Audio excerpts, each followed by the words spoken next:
Islam, boys. Let's rise.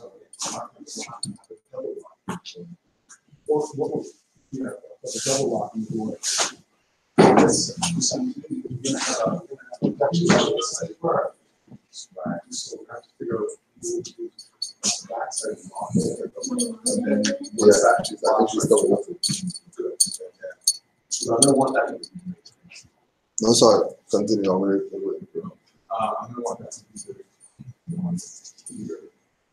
we might have to figure out maybe what we need. I don't know, what do you think? We do that because remember who did on this one. Oh, that's it.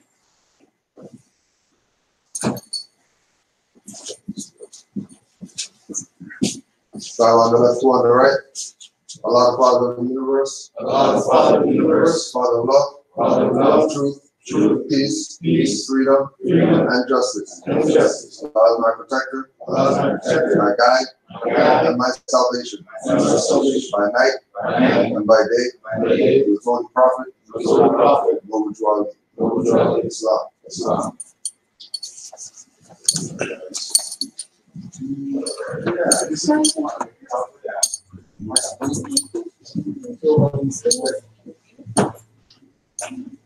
We're going to have our letters to be read every meeting.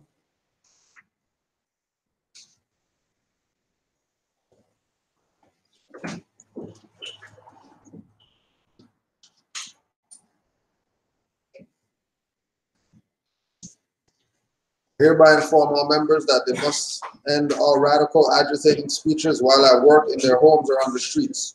We are for peace and not destruction. Stop flashing your cards at Europeans. It causes confusion.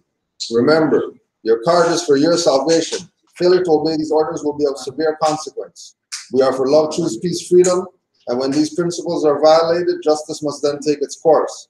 Any member or group of members who hold malicious feelings toward the temple or the prophet, or violate the divine covenant of the Moorish movement, will receive their reward from Allah for their unjust deeds. All true Moors will and must obey the law as laid down to them by their prophet. If they lose confidence in their prophet, they should turn in their card and button, cease wearing their turban and fez, and return to the state where I, the prophet, found you.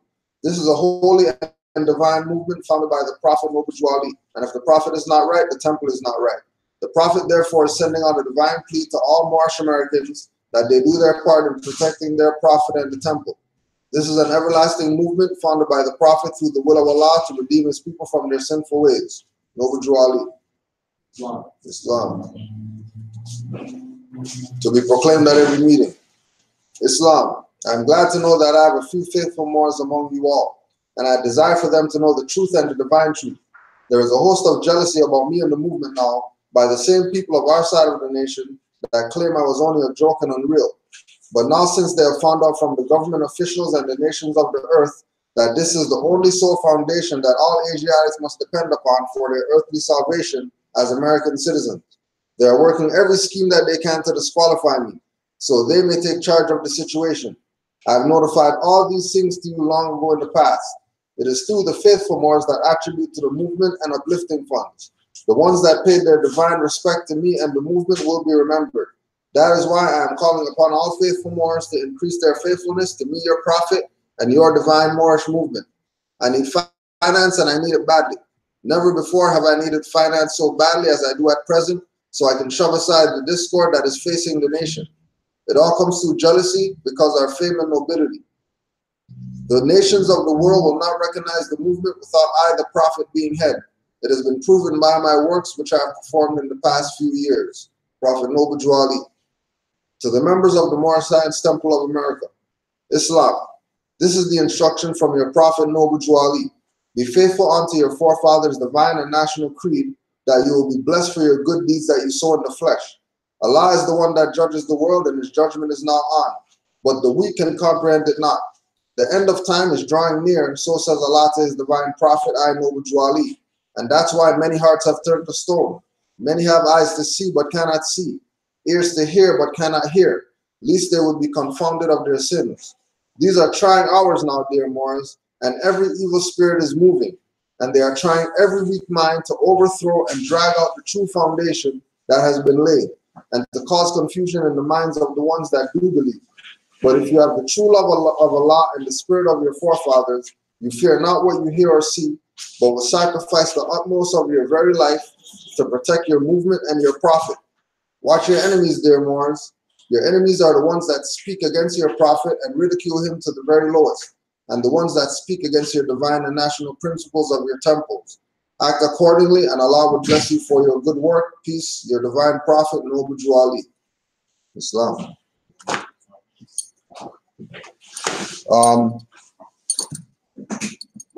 We want to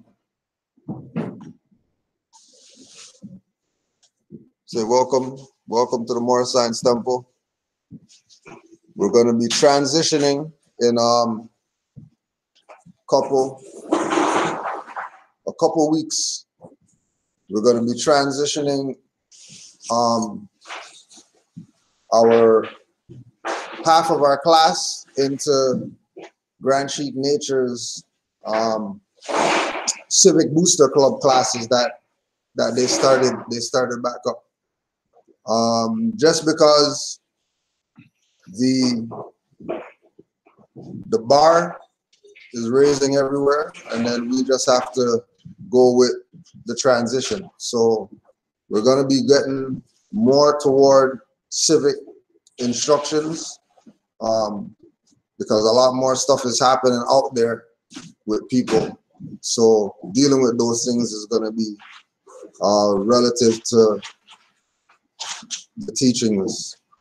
So which would mean that the classes are going to be transitioning to meetings. We know that we spoke about Moorish Science Temple and the idea of the sellout, and people taking meetings and replacing meetings with service. And then they were starting to have services, like more services or whatever. So due to that, more started doing more classes. But then now with doing more classes, the civics and the classes sort of come together, and it just ends up being not focused enough on the civic instructions. So the Moorish American Civic Booster Club is one of the organizations that were under the umbrella of the Moorish Divine and National Movement. You become a member of that, you pay your dues, to that. On top of, not just limited to that, right? So we're going to be going in that direction in a couple weeks. You can go on to moorishguidepost.org under the Civics Club, moorishguidepost.org under the Civics Club. And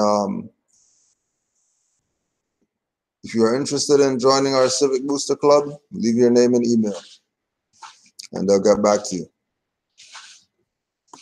And those classes are going to be going from about 1:30, if I'm not mistaken. So in a couple weeks, we'll be streaming those classes. Go ahead, Mark. I would say it's going to be 3 weeks, because we're not here next week. Right, yeah. We should have another meeting next week. Yeah. The week afterwards to finalize exactly. Yeah, how everything's going to run. So yeah, so say a few weeks, 3 weeks. Say 4 weeks, let's say. Yeah.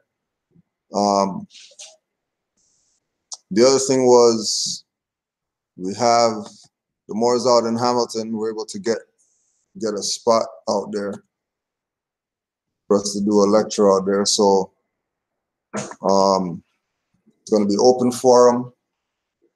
What is your nationality? Do you know your birthrights? And that's going to be at 35 Lynbrook Drive, which is Westmount Recreation Center.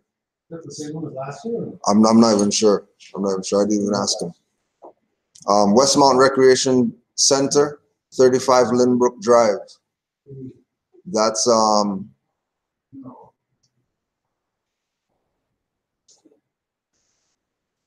Just a reminder to everyone that the toilet is for all of our uses, and if we could try, if we have not, if we've tinkled and sprinkled, then we should probably try to clean it up. no sprinkling and not cleaning.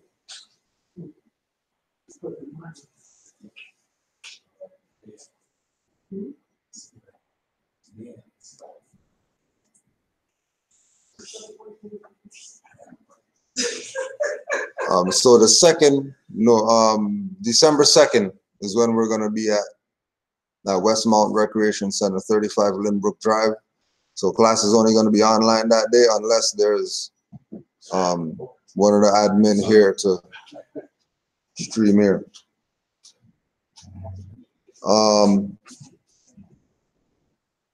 There was a few questions that we got sent. If anybody has any questions, especially new people or anybody else, you could bring those up.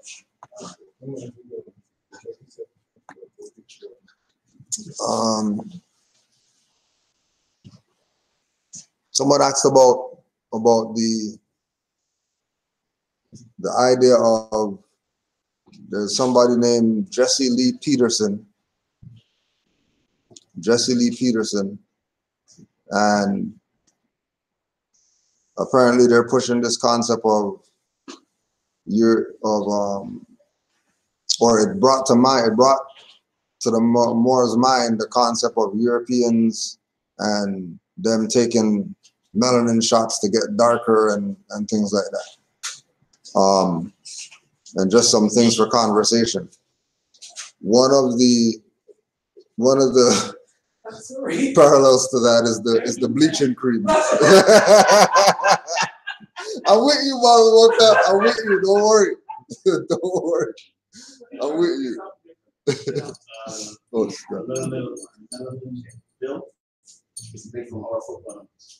that's crazy. When they talk about the organ harvesting and all those stuff, all these things come into play. Why do these things? And why would somebody not want melanin? And why would somebody without melanin want it? Going over and beyond the call of duty to make sure they get them some melanin.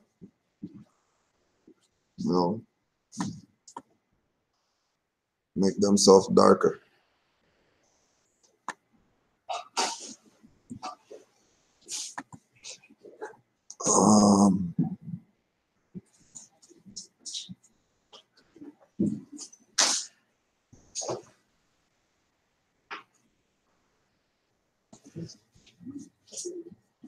The chef said the Sammy Sosa cream. Yeah, the Sammy Sosa cream. Yeah, I know, he looks crazy right now. And that's all that post-traumatic slave trauma that they called on themselves, because claiming to be something that they're not. And openly too, not even hiding. I'm just saying.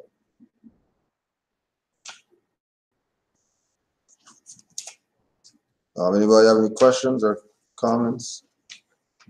Yeah, I just learned recently that part of the process is too, that it's not just by the cream, but it's like the cream has to be activated a certain way. It uses moisture.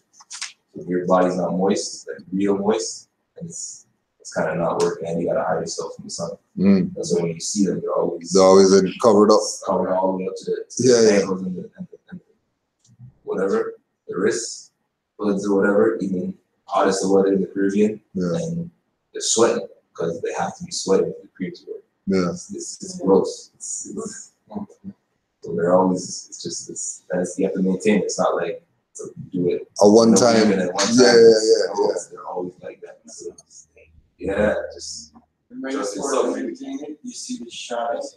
You see before they maintain it, and keep it up. yeah, You exactly. see it. Oh, the switch, the patchy. That's looking like animals out there. People still keep bringing up this this idea of the idea of the consular court, and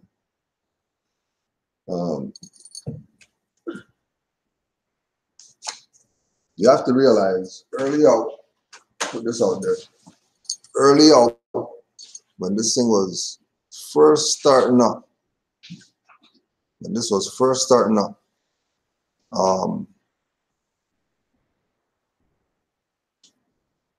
Brother Settenraw was questioning it, and he got told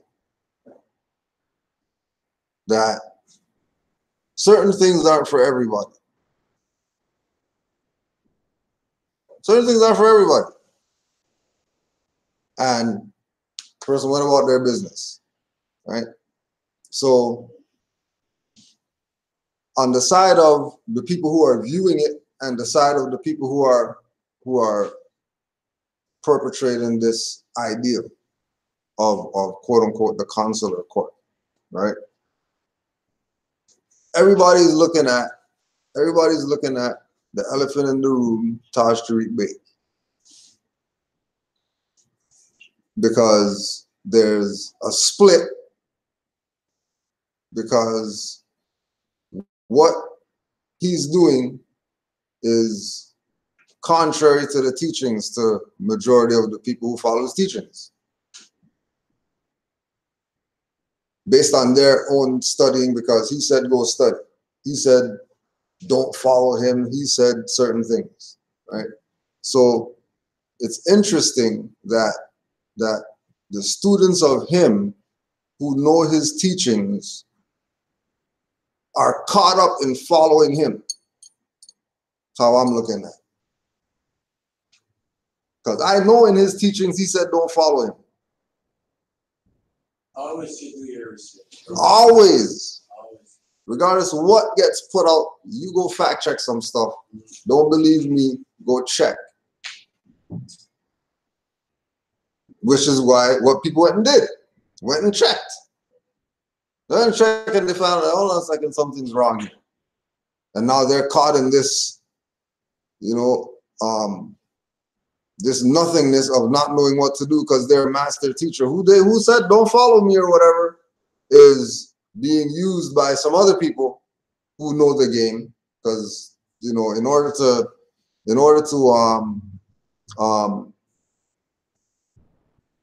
to mimic Noble Drew Ali's platform and call it something else, either you know exactly what it is that he brought and you're choosing not to tell, or you know somebody who knows exactly what he brought and you're going to take that for your own stuff instead of doing it how it was given to you. Now we know that these consular court people weren't given the consular court concept how they got it what you see right now,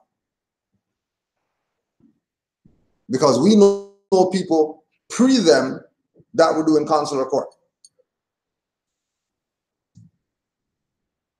There was people pre them that were doing consular court that, for whatever reason, whatever the reason is, right? Those people were students of Taj Tariq Bey, and they weren't using him like how these consular court people are using him.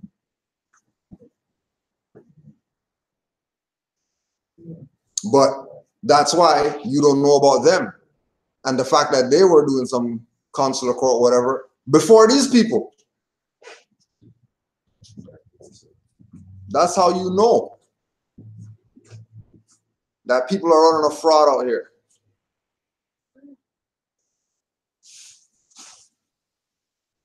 Well, if they had like strength of their own, they wouldn't need to say that Taj said this or Taj said that. They just will do it. You just do it. But you can't take something on of that magnitude without a figurehead that's going to make that be legit. Not because the figurehead's something, just because the figurehead's sitting there on the stage or whatever. They push a paper, he does like this on the paper, and then now they're all caught up in the illusion of fellowship, of putting a middleman between you and Allah. Like that needs to be there. And then justifying it because, oh well, he's the whatever of the whatever. Like who else should be up there? Well, not really. How about you should be up there? How come you're not at that level yet? And then, because we deal with Moors all over the place. So some Moors who are in that, they call me. Like, I don't know if this is, well, I don't know what to tell you. You're the minister of the whatever. Go meet with certain people.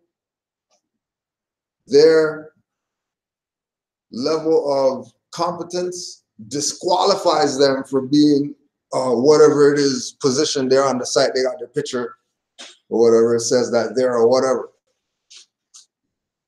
People on the inside building with people. Now, we're not talking about some association for some Moors to come join. We're talking about a consular court. These people are running the consular court. These people. These people who copy other people's stuff, copy other people's cards, copy other people, they didn't make up anything themselves. Even the trust that they're running right now, the trust that they're pushing right now comes from the people before them. The same idea with the flag, with the 3 flags on it, looking like a 3 flag, whatever, right? And everything. Why? Because these people are novices. They don't know what it's no different than the people who are saying, oh yeah, UCCs or whatever. All right, UCCs, but show me, you're talking about I should do that process. I should do PPSA because there's a straw man and then own and then the secured creditor of the whatever that. Where's the account with the empty stuff? You discharge all the stuff to and all that. Where's that? Show me that. Show me you discharge all your stuff to that. Nothing to show. Consular court. There's a Moor right now kidnapped right now. Calling me because he can't even reach them. Kidnapped right now. Inside. They're not dealing with his stuff that he has to have the ability to express because of his position where he's at or whatever. Like they're not dealing with that.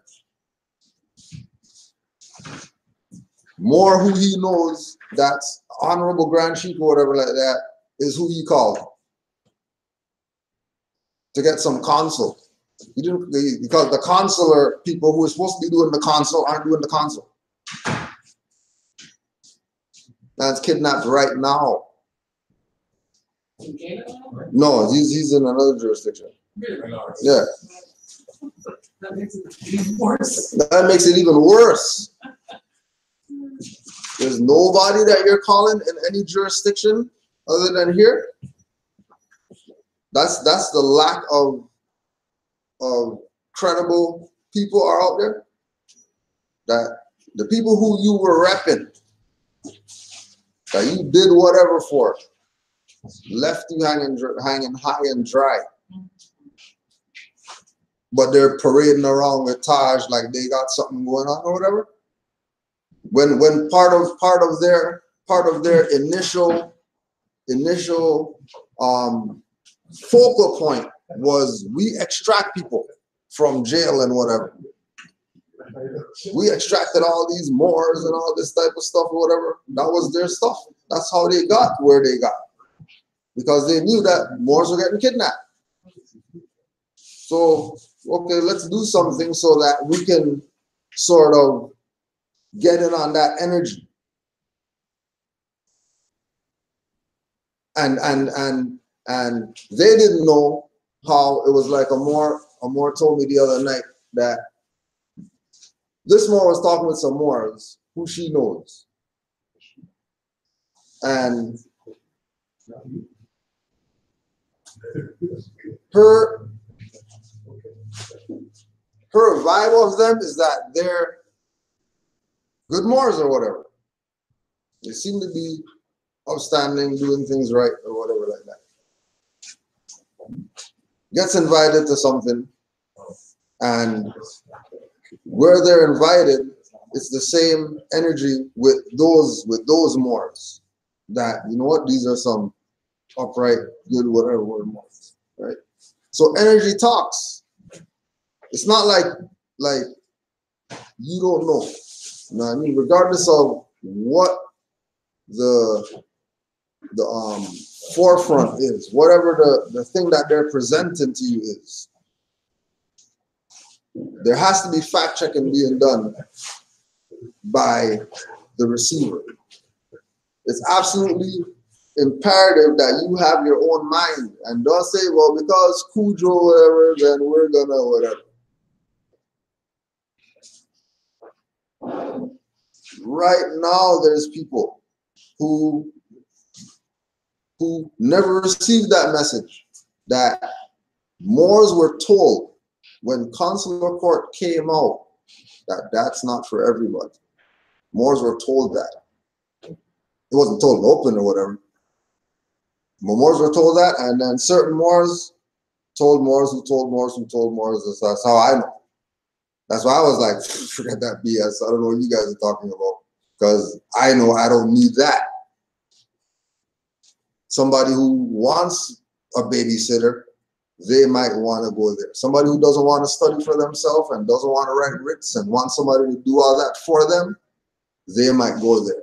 But if I'm doing my due diligence, there's no need for me to have them to speak on my behalf about anything. All right? So, put it out again, that it was put to Moors. Now you know it was put to Moors that consular court is not for everybody. Take that however you want to take it. But Moors who are like, for example, how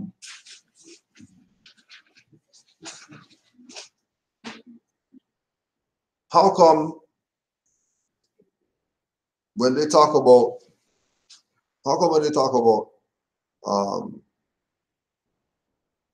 nationality cards, if they're about unity, why would they want their own cards? Why wouldn't they, who are Moors, just get with somebody who does cards already and show some unity amongst Moors? Because you got 50,000 people. If you got 50,000 people, then why not bring your 50,000 with that person's 50,000? Now we have 100. Opposed to you stay over there with your 50, and then you don't want to deal with them because of whatever it is, whatever BS that it is, right? That they don't want to just sit down and deal with their BS because people don't want to deal with their BS. There are people who are not going to want to deal with it just because they know that, you know what, if I deal with this, I'm not going to be in the seat. I'm not going to be the #1 whoever guy anymore. Because that's the thing now. These are whoever that makes, you know, all the Moors be free from something. When that's on every Moor to do that. That's on every Moor to look out for each other so that happens. You had something coming? No, that's good. You can just send that around. Yeah, you can just pass it around to anybody else. Definition alone, I don't understand how they're pulling that off at that level. Just by definition alone. Yeah. So that's how you know That's how you know that it's the people. Just like Brother Omar was talking about with the picture in the back, 1960s or whatever, talking about no equality, they're marching up and down the place. They're still doing that right now. And we know that it amounted to nothing. It went nowhere. It went absolutely nowhere. Why? Watch it. It's leaking. It's leaking. It's leaking. It's leaking. You can't do it that way. Your chest was pushing the thing. Yeah, your chest was pushing the thing. It's right there. You see what I'm saying? Try to get good help around. Hold on, let me help you. Here we go.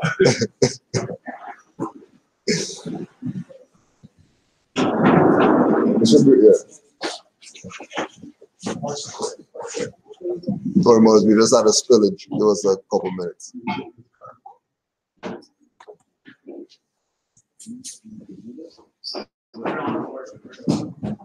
Yeah, I know. Yeah, we're supposed to have a commercial right now.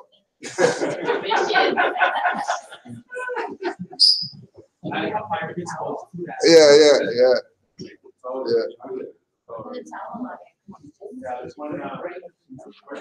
No, I think it's behind there. I think it's over there. It's not behind that chair, right there? No. All right. Give thanks, man.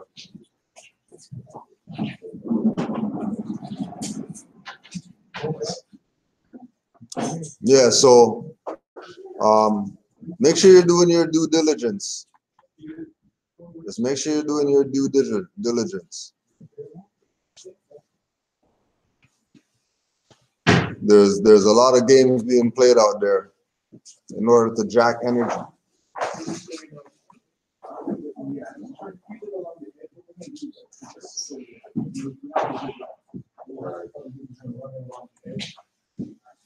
Right, they're going to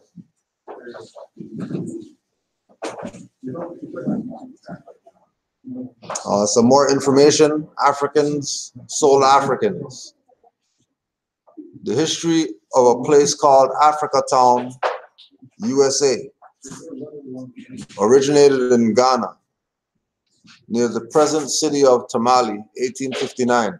The tribes of Africa were engaged in civil war, and the prevailing tribes sold the members of the conquering tribes into slavery and shipped them to Alabama. Africa Town, USA.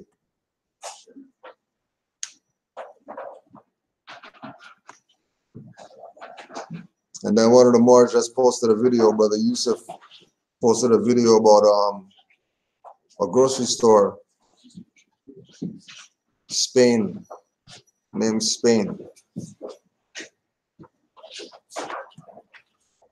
But it's over here. They call it still grocery store, Spain, but it's over here. If people don't know that over here is also over there. And we're the only ones lost. It's only our people.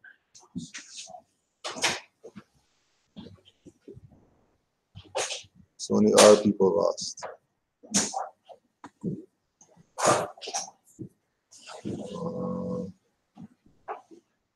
Just going through the email questions right now. If anybody has anything, just put it out.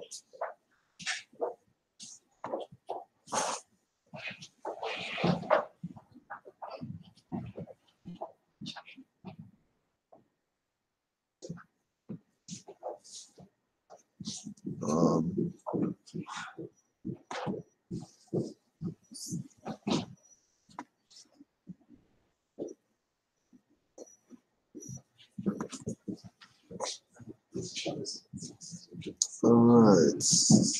Islam family, I tune into your YouTubes. I have a question. I know all Americas is our empire, but I'm a little lost when it comes to the Constitution and the Treaty of Peace and Friendship.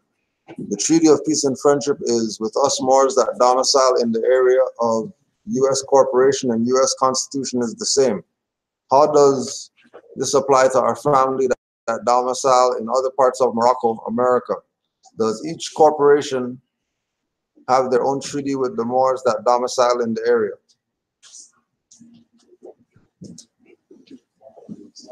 To deal with that, please, Mark, to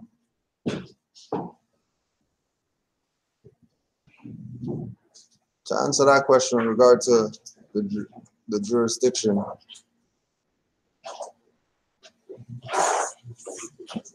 Like you're saying about the cars, I feel like all the temples, eventually you're gonna have to be on the same page in order for these to be like, running smooth, because you can't have membership cards from wherever looking like one way. Let's say, for example, when the highwayman is supposed to come over with one looking like this and then another one looking like that, it'll be like, you guys are not even organized yourself, so Right. why should we even pay any mind to that stuff? Well, that's where it comes in with exactly what we're going to now with bringing up the question about the Constitution, treaty, certain laws, how Moors carry ourselves, certain things. All these things are right in line with what we were gonna do today about going through Marcus Garvey's article on diplomacy, because that's really where things change. Things change when we start recognizing that it's free national standards that make us. It's not how much law we know, and how all those things are part of the free national standards aspect. So when we have stuff brought up like the connection that Moors have to the Treaty of Peace, and people start going into the thing about it's Moorish or whatever. Pre that is Moorish, not that actual thing. The concept of that is Moorish, right?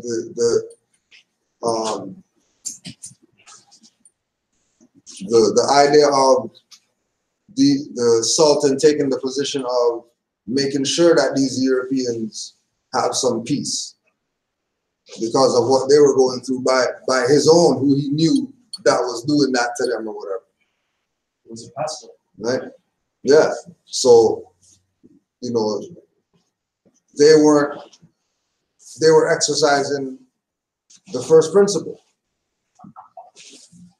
People look at whatever, but they realized that the wars had to stop somehow. Right? They also realized that it's people's character.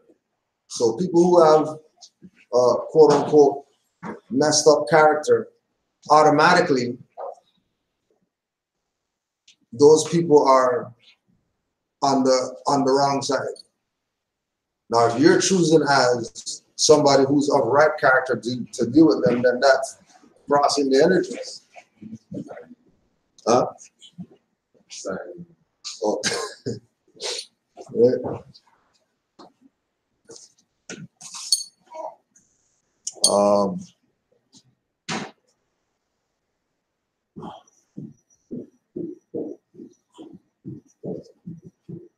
Right now, again, when you look at the corporations themselves,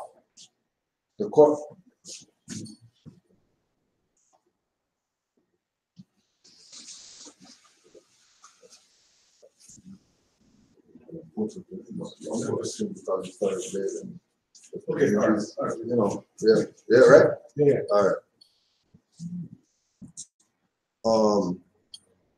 When we're talking about the corporations and the recognition, like, do the corporations recognize something, or do the corporations make treaties? Right?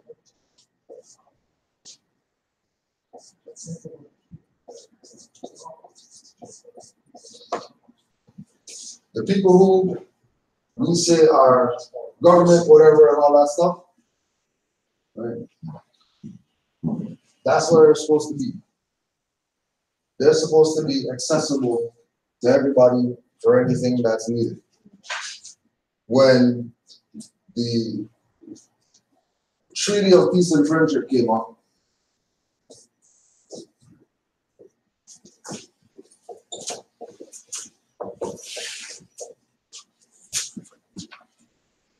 there's only one jurisdiction here, us. There was no different parts for people to say that they can, or they have a choice, or they have a whatever. We gave them that authority to say you can have a quote unquote corporation. You keep yourself in these colonies right here and everything's gonna be all right.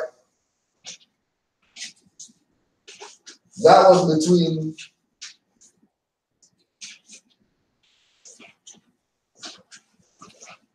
Europeans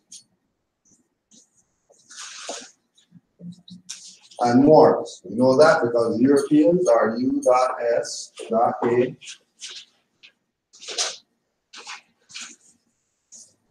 And then Moors, they're Moroccan, right? But we're talking about this side.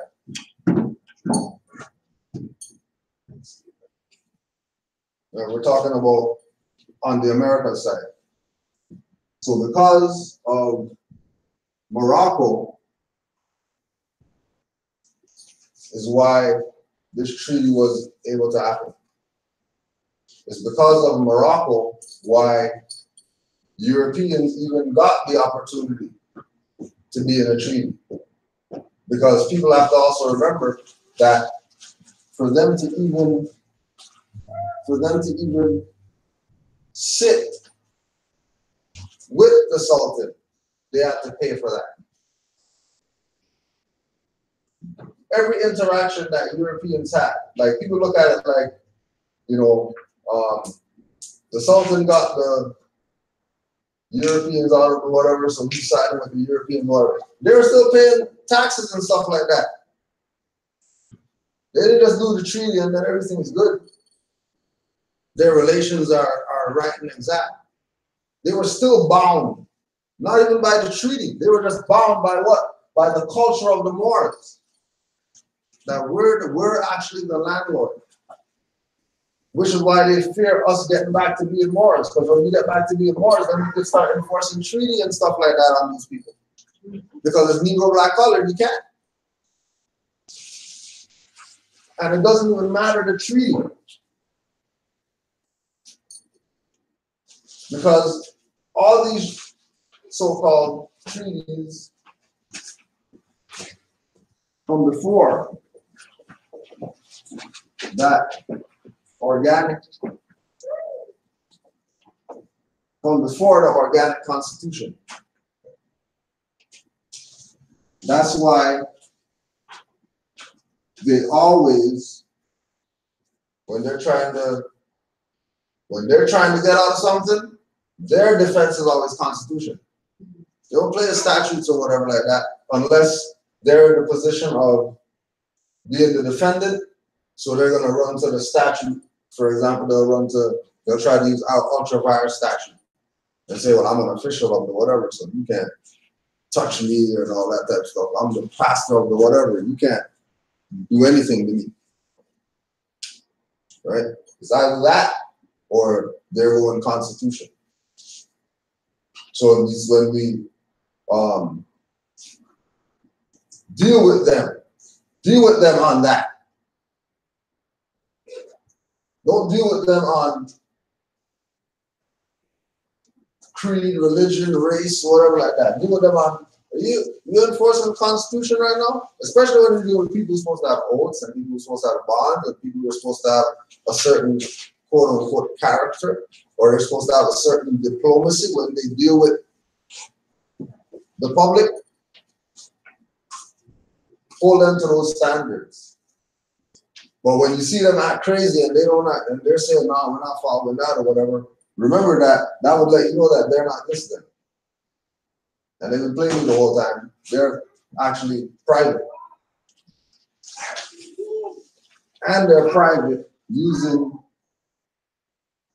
public finance or whatever to attack the natural people. And again, they're only doing that because the natural people aren't connected to any treaties or whatever, because they don't say that they're Moors. They say that they're Negro, Black, African, and they're the whatever. They got all these different names or whatever. But when you check the records, only thing I see mentioned when I deal with any type of study with these Europeans and their interactions is them and Indians, them and Moors, them and Turks. And we already know that the Indians and the Moors and the Turks are our people. There's no variations when they say those, when they say they dealt with those people, right? When they said they arrived here and all that stuff, all they talked about, all these individuals who were so-called, navigators of the world or whatever like that, all these people identified that when they came over here, there was mosques here. Mosques. Right? All of them. Another thing to add to what you said. Yeah, man. The story of Moors, Morocco. Yeah. Okay. When Obama was leaving the power, and he gave his last speech, in his last speech he said, Muslim, not M-U-M-O. Yeah. Muslim is the one that welcomed the United States, which is Europe, when they first come here. Right. So regardless your sense of statement. Exactly. Obama said it. Not a lot of people don't even realize he said it. Or they don't even know what it means when he said it. What he said. He said they were the first to recognize. First Yeah. recognize him. Right. But to people who are, and the people who study, they know that this means that. Yes. There's not going to be any question. They already know what he's talking about, right? They know that this means that. This is why you would hear more say no when they refer to Moors. That's short. Mo. It's not Mo because it's really Muslim.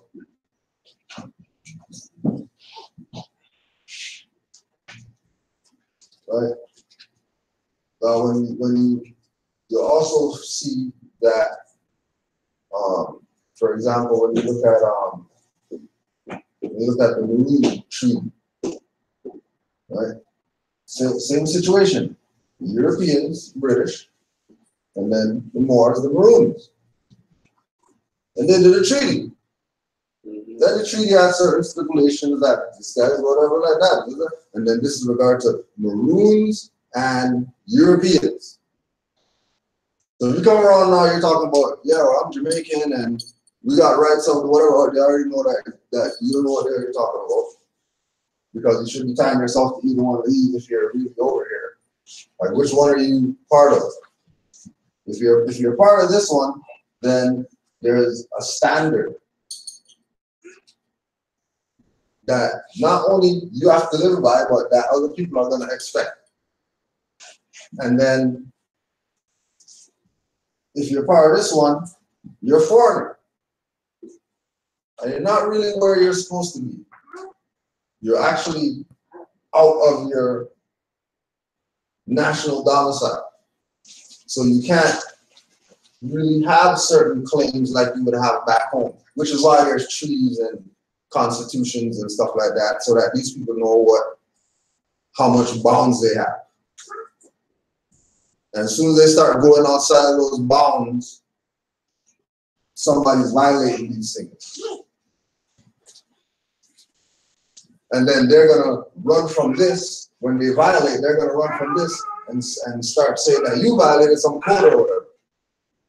Why they violated this? Right? So when the talk comes up about treaties and everything like that, always remember that Treaty of Peace and Friendship, that's first treaty. As far as America is concerned and some Europeans.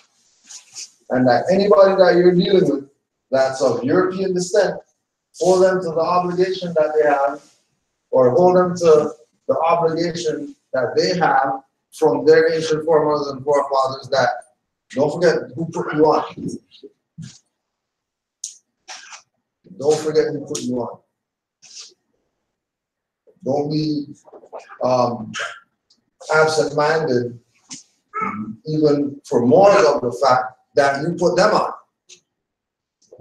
Don't let them try to play you. Right? Not deal with you with diplomacy. Okay, you say they're going to have to speak. Go ahead, Mark.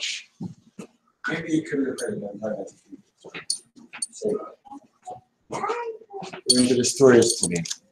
I showed them my card and look what the label, what they call me. Speaking up. Oh, we could get the diplomat. We could put diplomat up.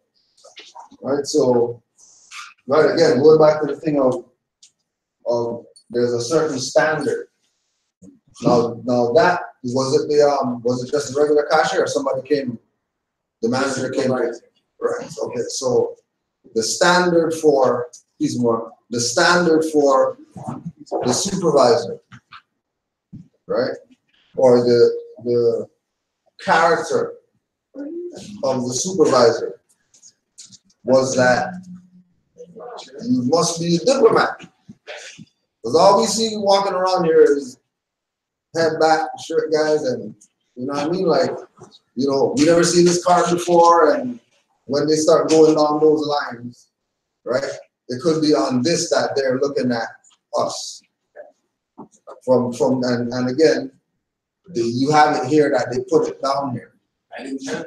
Right. Just look on my card and that's what Right. And then again to that the misconception that the foreign means the country. The foreign means them. So in their little private club, you're a foreign diplomat to their private club diplomats. But you're not foreign to the jurisdiction. You're just foreign to their little club, right? So being foreign to Canada, or you're not foreign to like North America. Right. That's Right. I mean, foreign to Canada, but Canada, of course. Right. Diplomacy. Diplomacy is a word used to express the peculiar relationship between nations. Diplomacy is the relationship that nations use to conduct their communications or approach in dealing with matters of state and to affect the relationship of a certain nature between them. In the broader sense, diplomacy means the thoughtful and careful consideration of words and ideas expressed to reduce the words and ideas to the level of being the least offensive, while they carry the force, what is desired, to the maximum. So we relate that to what Noble Drew Ali was telling us, that we're not Negro, black, colored, we're Moors. That's a statement of diplomacy, right? Reducing words and ideas to the level of being least offensive. Right, so we went into the theme of why we're not Negro, black, colored.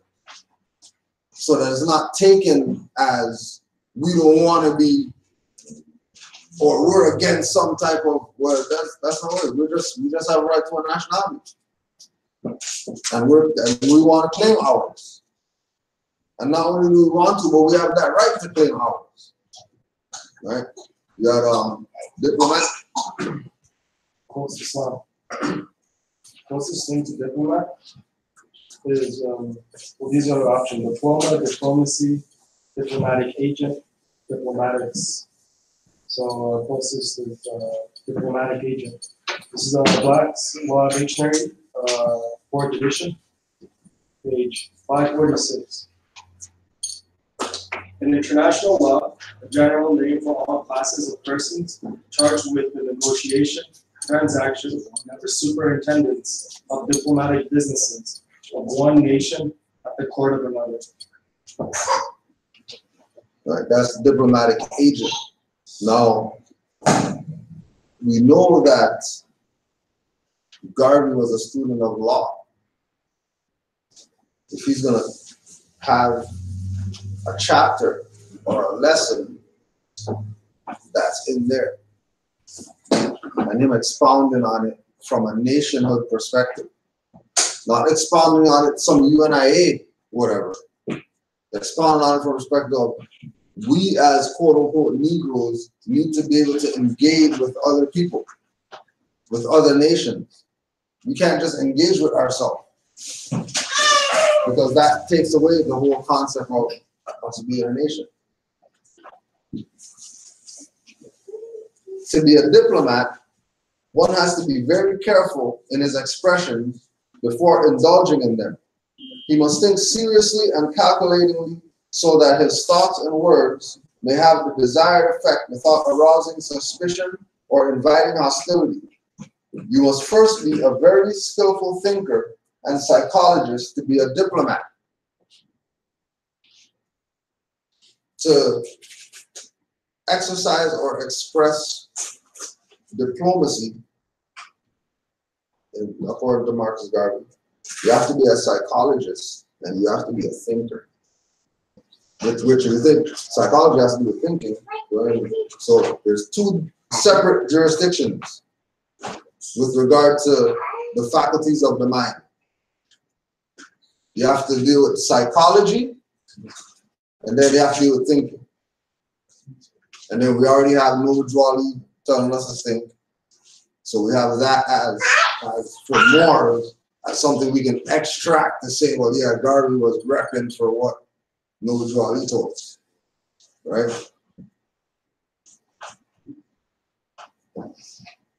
A diplomat never reveals his true state of mind.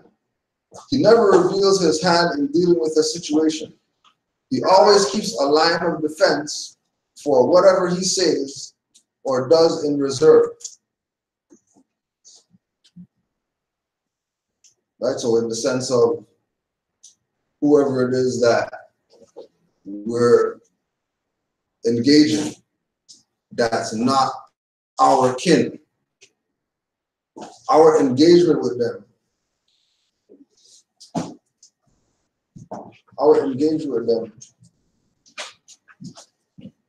is never a place of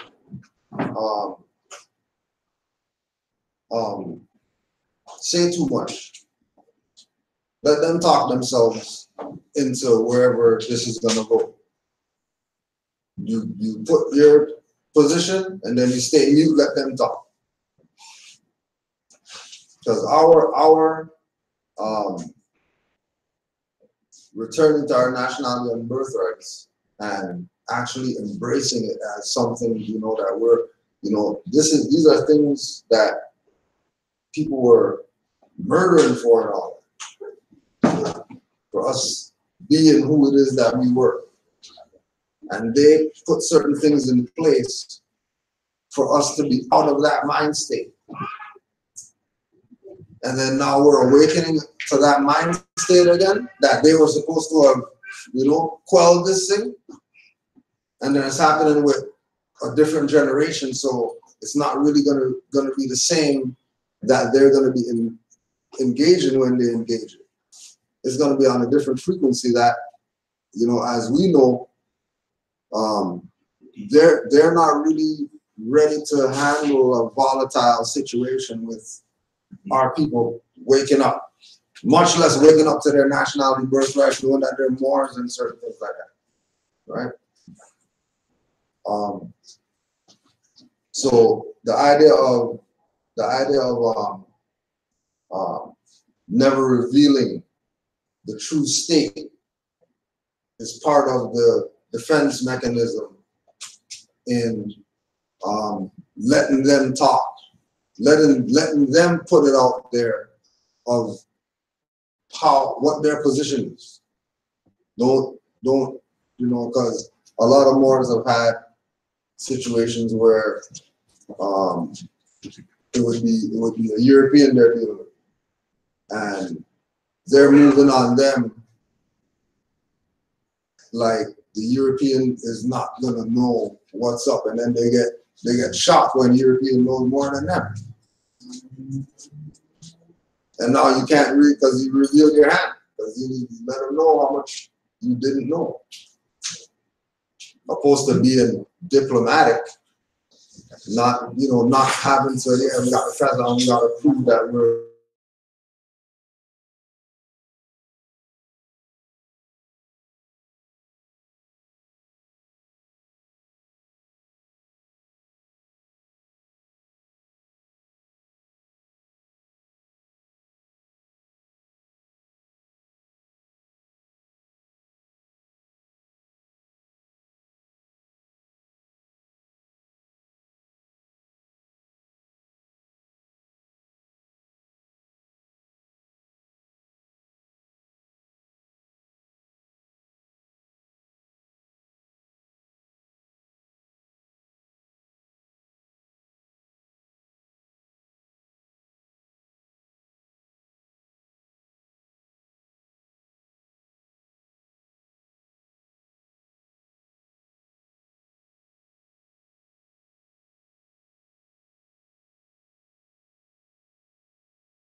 We can't go in and all that stuff, but they broke it down to such a minute level that you could actually really get the bigger picture, right? We're talking about with them going, for example, going from dimension to dimension with portals now. Instead of you getting to go to sleep before you can go somewhere or whatever like that, just make the thing and just go there, right? Accelerating what the outcome that they're looking for.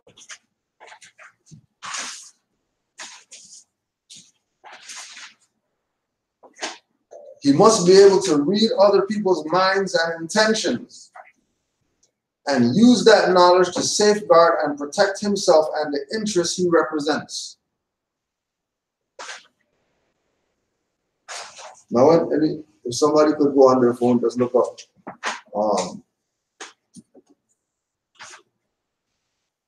see what comes up with reading people's mind. Minds. Huh? Their minds. Right? Yeah. So this is supposed to be universal Negro improvement, whatever. But you know about clairvoyance and telepathy and stuff like that. It's some Negro organization. How dumbed down were they looking at his position? He's telling you and I people, you need to know how to read other people's mind or whatever. Like you have to know how to read people's intentions. And then use whatever you get from those readings.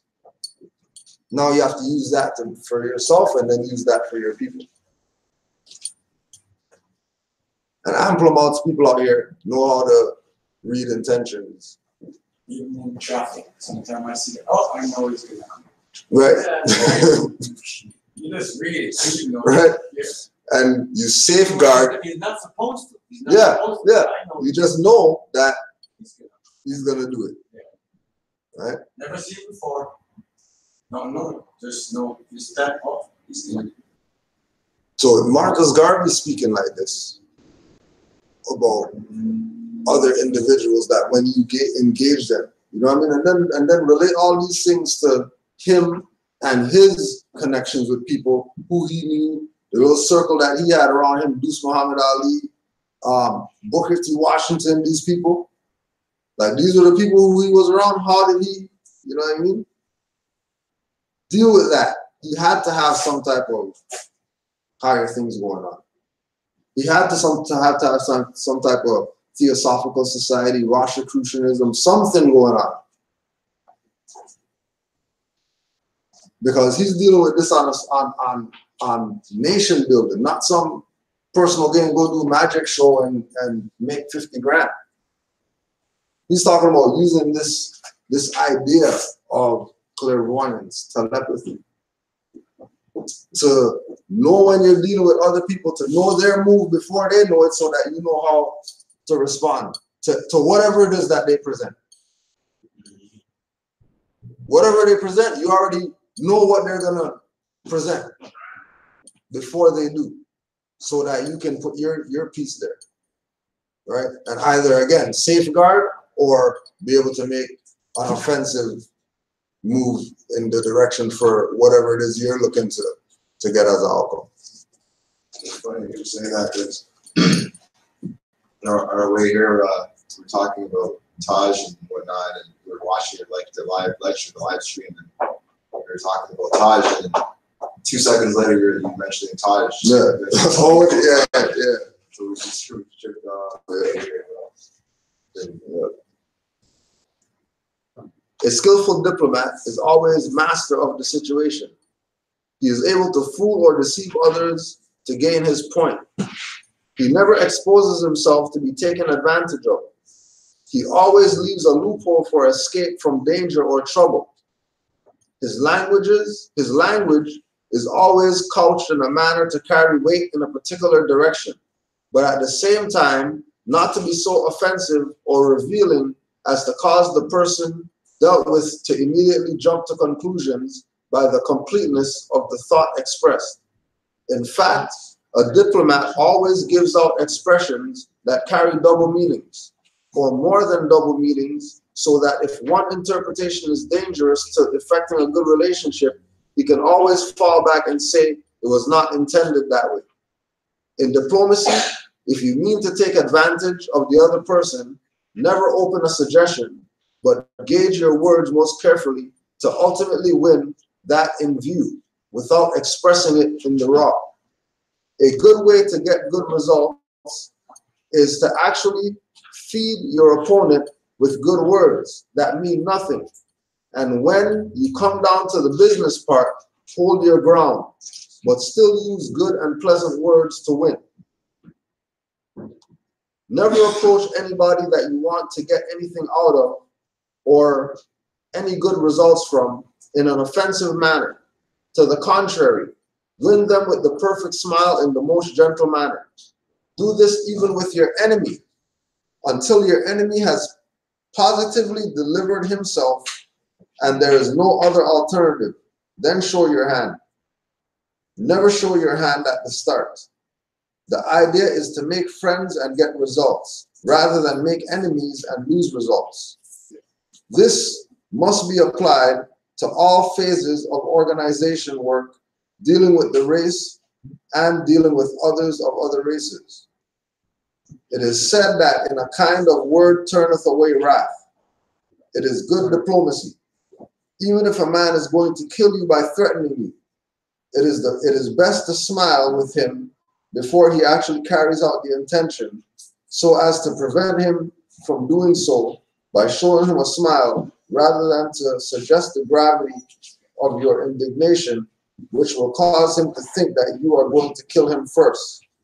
Then he will surely kill you in self-defense, even though he first threatened you. And then you could even relate that to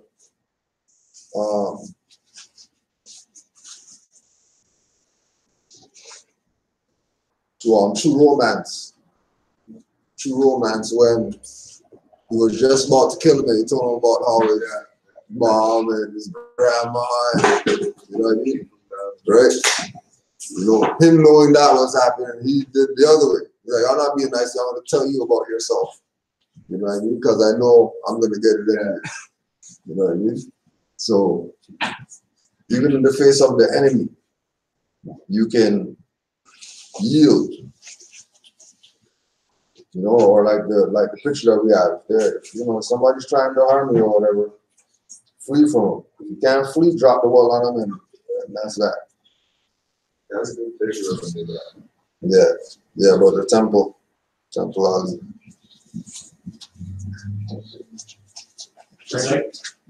Yeah, man.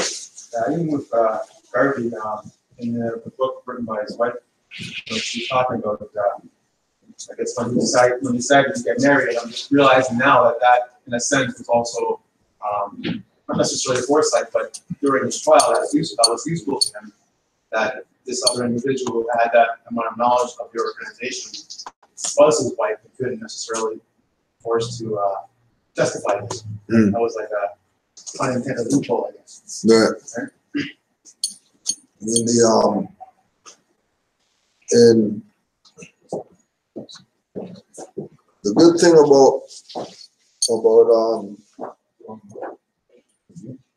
about that is that, you know, it was her that really put out certain stuff, you know, making like the case transcripts and stuff like that accessible, and you know, because you realize after going through all this stuff that, you know, you weren't really on, you know, you messed up, found out too late.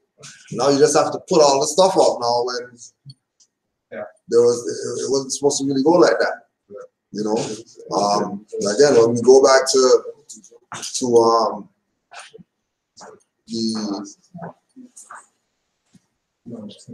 267 or 269 talking about the nationality. And the Negro's not going to be happy until he's restored his true nationality. You know, and then that was after the visit with him and Noble Juali. And then that was in the letter that he sent from prison to all the Garveyites that they were supposed to give the stuff, just like Juali said, give the stuff wherever we needed. But then, if all the Garveyites know that, you know, there's this connection, it should automatically mean that they're transitioning. You know, he's one. There's some more on the new $10 note in Canada. Yeah. Just to show you that they're monetizing us. Literally. Not that they won already. Literally.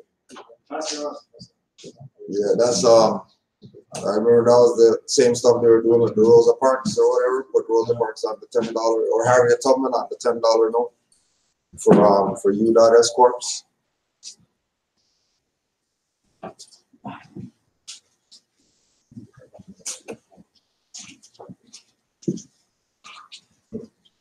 It's funny because it's how the universe works. Because I'm here to scroll down, and there's another temple, and they're teaching today about Marcus Garvey, you know. So it's like everything just aligned with the universe. Marcus Garvey's teaching, you know, philosophies. Catching in the whirlwind. There's some. Where's that? I don't know like exactly what temple. That was on Facebook Live? Yeah. Yeah. Somewhere. Yeah, this is from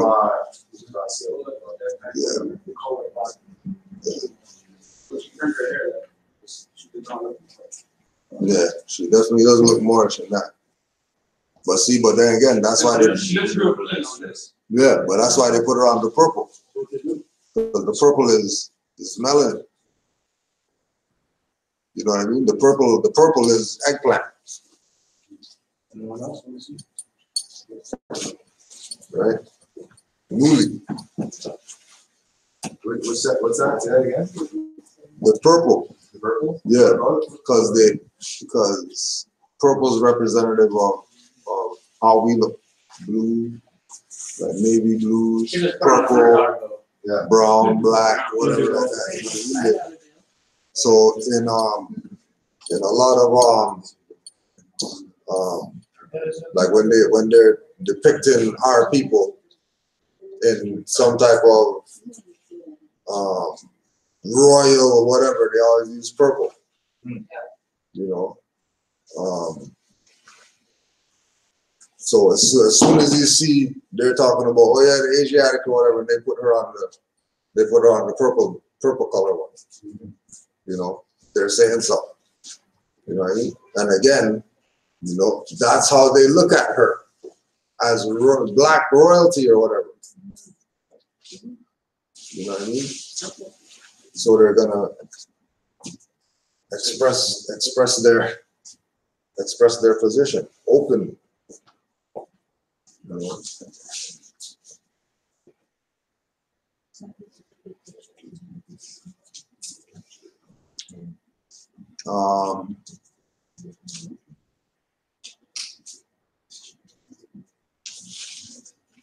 Oh, word. So there's a It is. feather on the back. Sorry. And it actually, the feather's just sticking out of her hair. Not even lying. Yeah, it's just like a random feather. And I was like, oh, you can see through it, but it's not. Nothing's random with them people. Nothing's random. It is said that a kind of word turneth away wrath. It is good diplomacy. Even a man going to kill you. Never lose your head in dealing with a problem, because in doing so you are bound to blunder and ultimately lose. Even if you are in an accident where you come face to face with death, don't lose your head, because you may need your calm and collective judgment to save your life. The moment you lose your head, you are taking chances. The odds are against you. Morally, a diplomat must be a scamp, in that he must be a mental twister. He cannot deal with the affairs with a clean conscience, because he is to anticipate the evil of other men's desires.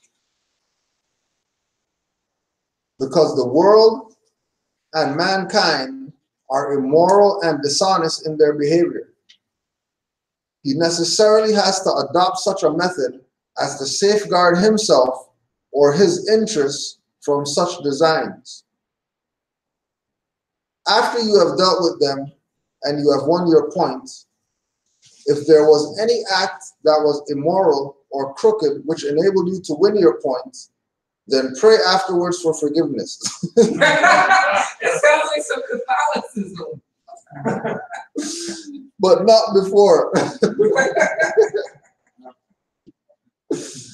Be sure that the act is done and leave the act where it is. If it is in the interest of others, then square your conscience with God. If the truth is going to affect your cause, then never speak of it, but go around it in every kind of ambiguous way to justify your lie to save the cause. If you have won your cause by a lie, then as early as possible try to make the cause right, but only after you have won, for no cause can continue successfully without righteousness of the thing from all your imaginative experience. Never give up in seeking support. If one logic fails, use another until you have talked out your opponent by semblance of justification. You may say, I don't mean so-and-so. It was not what I intended it. I have a different idea entirely. You are misunderstanding me. You have a misconception of what I mean. You probably didn't hear me when I said so. I may admit that I was not clear enough, but I didn't mean what you say.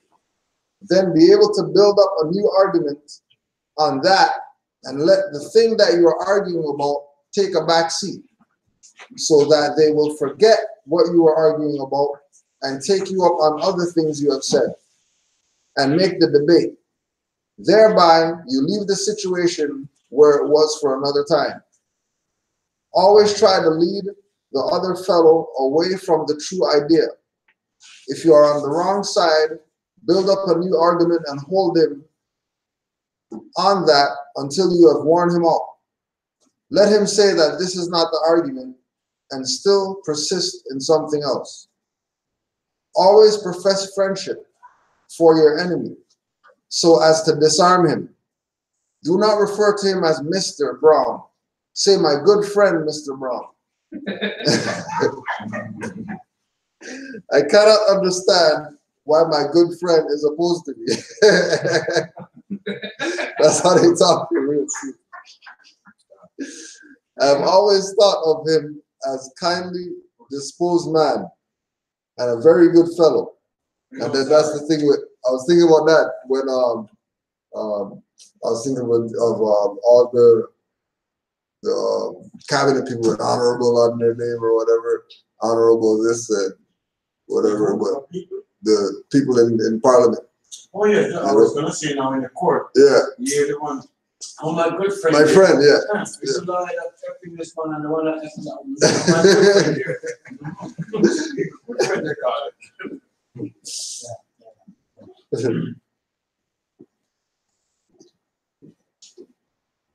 But always watch him. Don't take any chances. Offer your enemy gifts.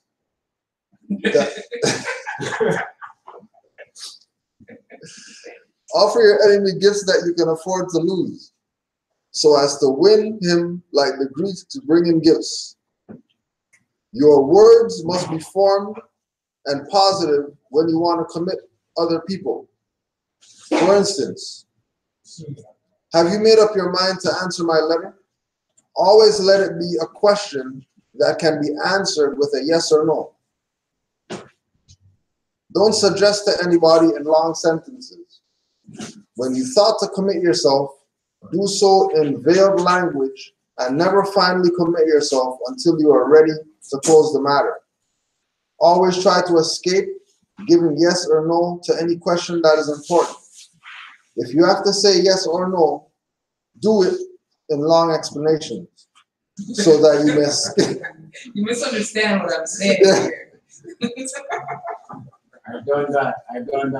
When they ask me, like in the court, they ask your name or that, whatever. And then for me, it's a long story. Yeah. So this guy stopped me. I said, listen, you ask me a question. You don't want me to answer, you don't ask me. Now, looking at me. I'm sorry, sir. And then he tell me I'm not a judge, I gotta send it to where I But you just repeat. I'm giving you my answer. What do you expect to hear? One word? No. Right. No. Right. Telling me what I'm Catch him off guard. got me here, everything you want.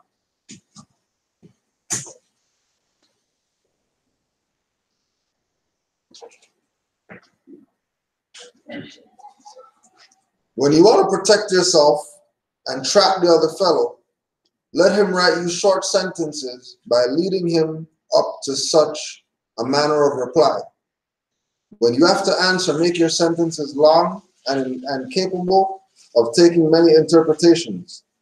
If you want to close the matter directly to your interests, then clinch it up by accepting his argument in short sentences that cannot be understood in law or arbitration.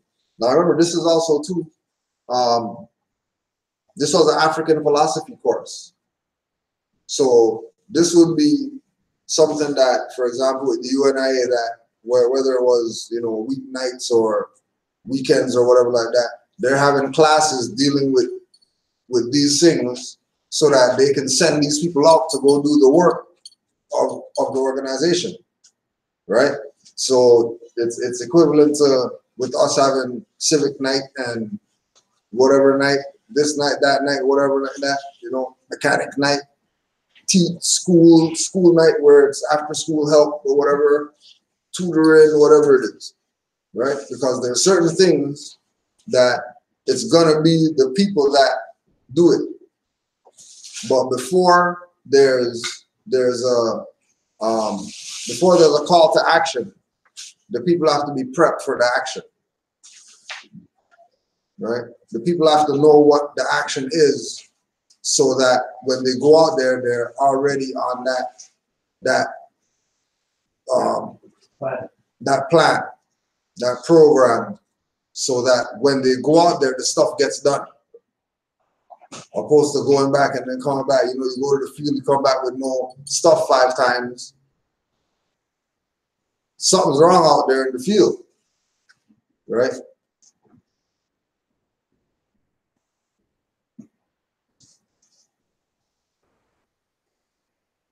So this is a good one.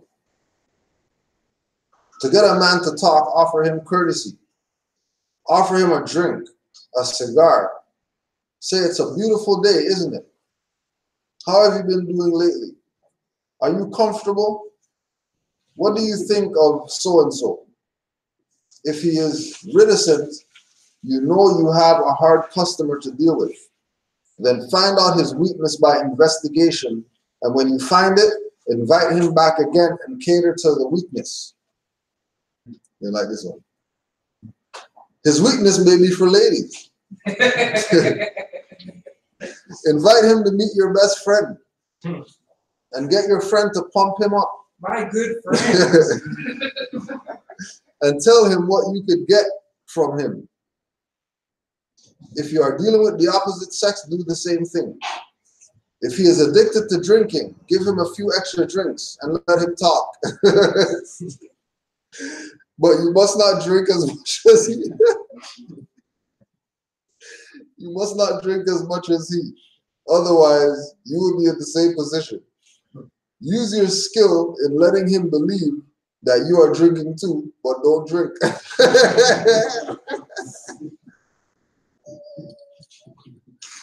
This is why they call Garvey a con man and shit. Stuff like this. Mostly. So he's giving up the whole game that the Europeans do on our people or whatever. Whole stuff. Giving up the whole thing. Smile at you when they really don't want to smile. Good morning and all that stuff, you know what I mean? They go around the corner, screw face. You know?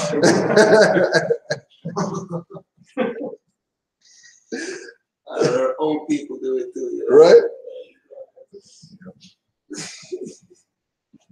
Never accept invitations from your enemies. Always find some excuse with a kind thanks.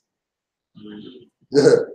If you have once injured a man, never trust him completely, because he is always waiting for his chance to get even with you. Never talk your personal business or the business of your cause to a stranger. Tell him nothing until you know him sufficiently. Don't accept complete friendship on first approach. Carefully find out if he or she is worthy of being a good and true friend. Otherwise, you might find yourself in a ditch. Never give valuable papers or anything of value to a first acquaintance or a cordial friend or neighbor to keep. If the documents are valuable, by way of information, don't allow even members of your own household to keep them. Keep them secretly and privately, because you don't know who may give you away, even innocently. There is always a third person in everybody's life. Be careful of that third person. That person may come between a man and his wife, a brother and his brother, a sister and her sister, a father and his children, a mother and her children. Remember, there is always a third person, and that third person may not like you very much. Also, be careful of the second person, because the third person always comes in through the second person. You may quarrel with the second person sometimes, and in the passion of revenge, which you may regret afterwards, the second person may reveal your secrets. Therefore, take your secrets to the grave and only let God know about them. Never lose your head and divulge anything that would mean trouble for you with the law. The person who has the secret may change his mind about you and turn you in, even after 20 years. Many people get into trouble without knowing where the trouble comes from. Sometimes it comes right from your own home, by talking too much in your own home, and by circles in your own home not appreciating your position. Moors know that one very well. Moors know that one very well. All the Moors could appreciate that one. They innocently give the information out to other parties who are not interested in you, but are probably interested in seeing that the one you have offended gets justice. Therefore, The person prefers to see you hanged rather than see his friend, whom you have injured, go without justice because of what you might have done to that person in your secret. And again, this is the Message to the People, Course of African Philosophy by Marcus Garvey, edited by Tony Martin.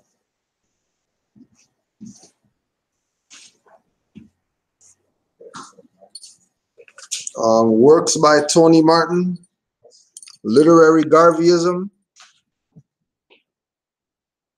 The Poetical Works of Marcus Garvey, Marcus Garvey, Hero, Amy Ashwood Garvey, Pan-Africanist and Wife, African Fundamentalism, The Pan-African Connection, From Slavery to Garvey and Beyond, Race First, and Philosophies and Opinions of Marcus Garvey.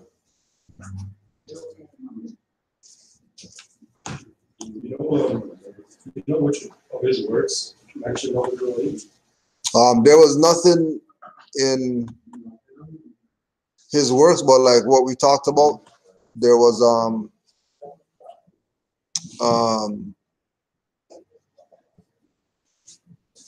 the letter that he wrote to the Garveyites. So when the Garveyites were pretty much in turmoil or whatever because Marcus Garvey got arrested. When he was in Atlanta, he got visited by Noble Drew Ali.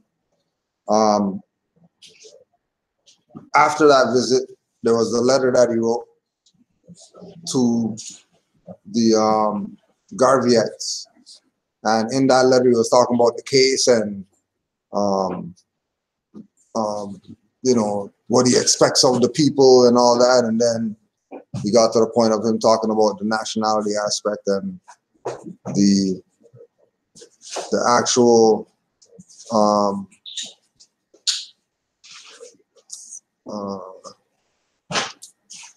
redemption or freedom is going to come from the people recognizing that aspect. That was the first time I heard Marcus Garvey referring to nationality as something for the people to have, not just speaking from a generic nation perspective.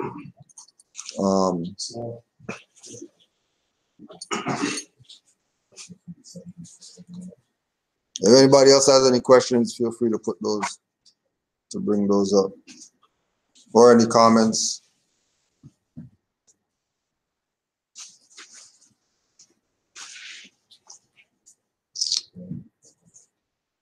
Another thing is, with regard to Marcus Garvey, also do your research on, like we're talking about, the people who he learned from.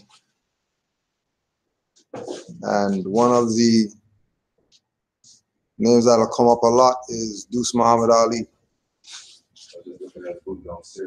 Yeah.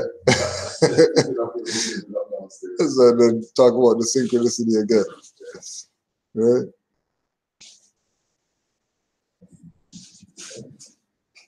Yeah, because Deuce Muhammad Ali is an integral part in the Garvey timeline. Because that was one of the first people that he was working for, that Marcus Garvey was working for. Not only with Marcus Garvey working for him, but Deuce Muhammad Ali's own track record that he brought to the UNIA when he joined up with them. You know, and of course that, you know, Deuce Muhammad Ali was fez wearing more. You know, there's not any pictures of him other than the one with his fez on. So he must have wore his fez. Right. What amazes me is the whole thing about Marcus Garvey having the ships. Mm-hmm. It's just like, where did, you know, what connection did he have for him to maintain ships? You know, where did it come from that? he had such, he was, you know, such, because that's, at those times, it was probably, you know, like, no one can just have shit. Yeah, yeah, most definitely. But then that's part of the, you know, the at that time, 20s, like the economic genius of Marcus Garvey to sell stocks in it in order to get the ships. You know what I mean? Like people were paying finance to him. You know what I mean? Because they wanted a part in what the vision was. You know what I'm saying? So it's like it's the unfortunate part of it was just that people's concepts of the ships weren't where it was supposed to be. Yeah, and then the people's economic situation was such that they were looking at ships as take them somewhere. Yeah. When the ships were cargo, the ships were for moving product or whatever, between having our own shipping between our continent and where we're at as quote unquote slaves and whatever, you know. But again, due to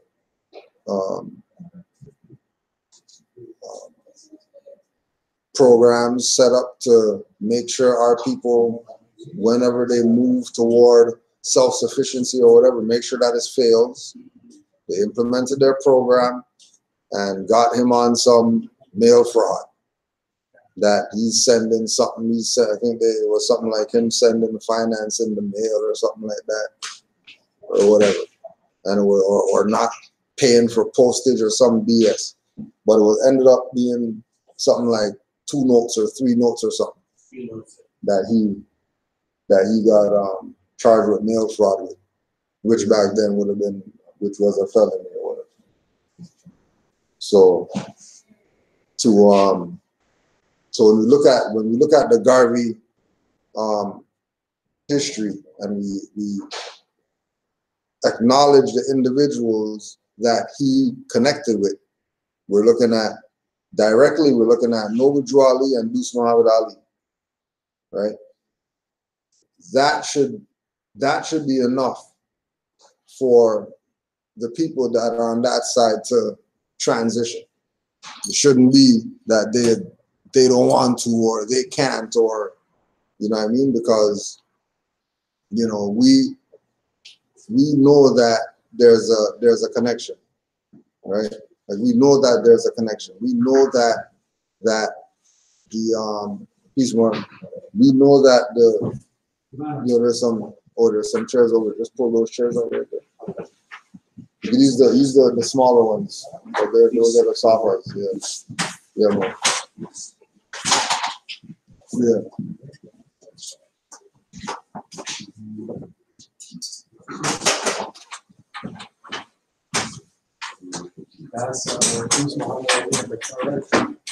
Yeah. That's Deuce right up there. And then that's far right, Deuce Muhammad Ali.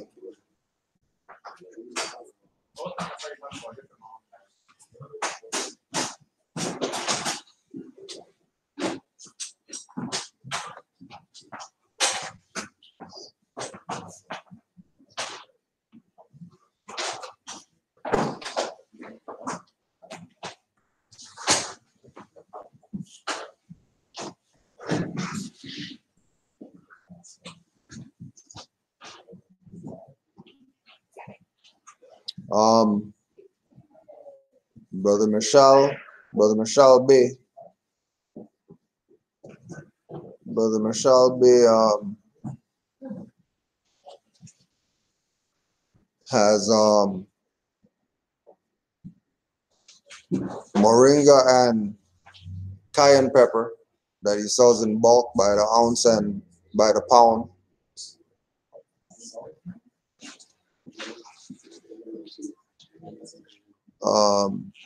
He doesn't have access to a website, but if anybody's interested in contacting them more, the contact number is 773-397-0060. 773-397-0060. I think that's Chicago, I think. 773-397-0060. Moringa and cayenne pepper. And the brother also has a book on Khalifa Media entitled Isonomy, the Great Masonic Secret. Yeah. Isonomy, the Great Masonic Secret.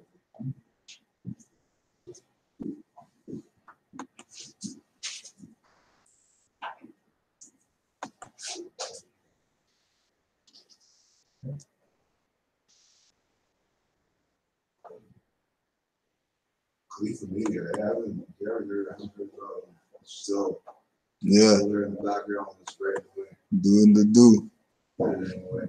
Stay working. Stay working. Oh yeah, we already dealt with that. That one.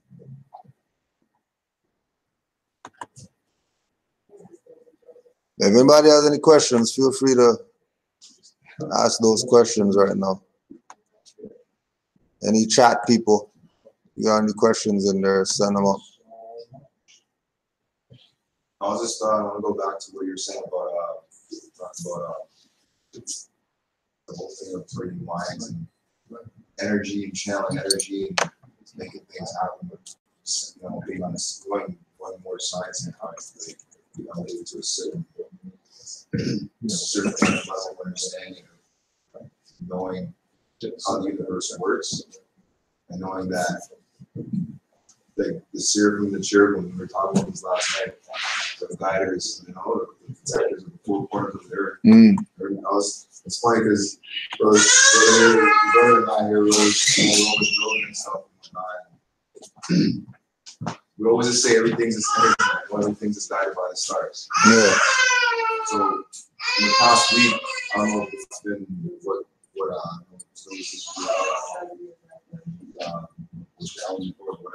the plans.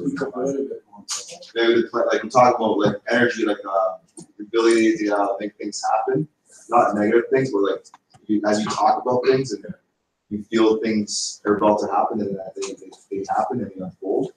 Or you speak to somebody, or you speak exactly, right? Speaking to existence and it actually happens. That's what like I've been experiencing that more frequent, like like as I came into this, I've been more and more, It just happened more and more heavier this week than normal. There's certain things that happen when you're on a certain vibration.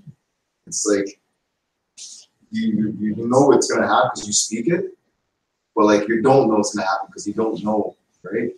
Yeah. But you speak it to existence and it happens. Like for example is, speaking of a brother comes into existence and messages this brother and this brother.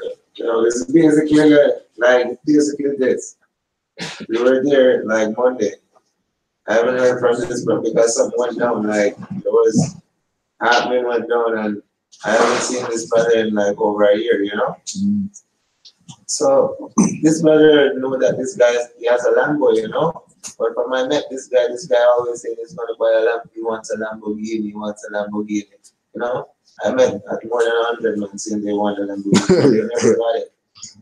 So when this man is saying, yo, I see Marco got the Lambo, I'm like, what? He's like, yeah, Lambo got the Marco. I haven't seen him in a year, Marco got the Lambo, So it's trippy. So this is Monday now. Tuesday, I haven't seen Marco and we were talking about Marco last night. So Tuesday now, Marco messaged me out of the blues because I host parties, So I'm hosting a party last night, Hamilton Blackout. Yeah.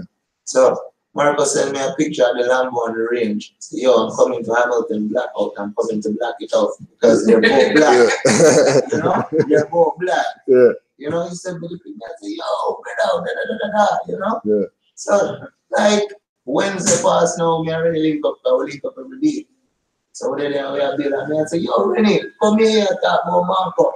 And Marco send me a picture every next day. I better, yo, to trip off. Yeah.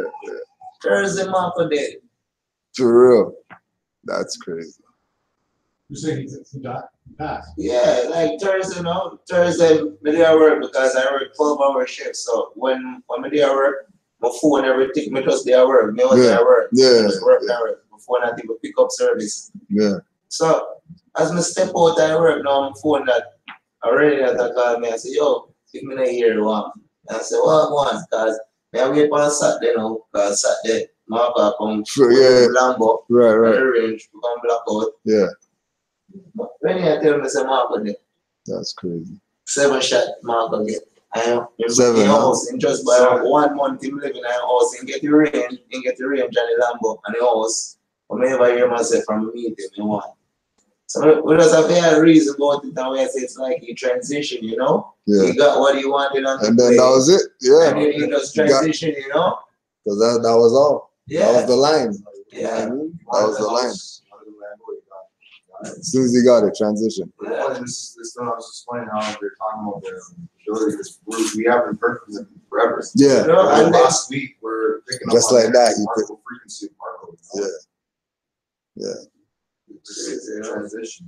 You know? That's real. So it's like it's real. You know. Yeah. That is real. There's other little things too that happen, not just that happened in the week too. yeah, like it just popping up so much. It's like me, I said to myself, say like, oh, I want me already link up. I just feel like that's some different thing. Yeah. You know? Yeah. So it's like that's some messenger thing. Yeah. You Yeah. know? Straight. Yeah.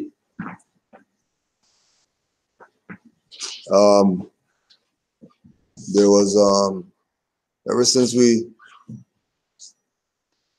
few years ago there was brother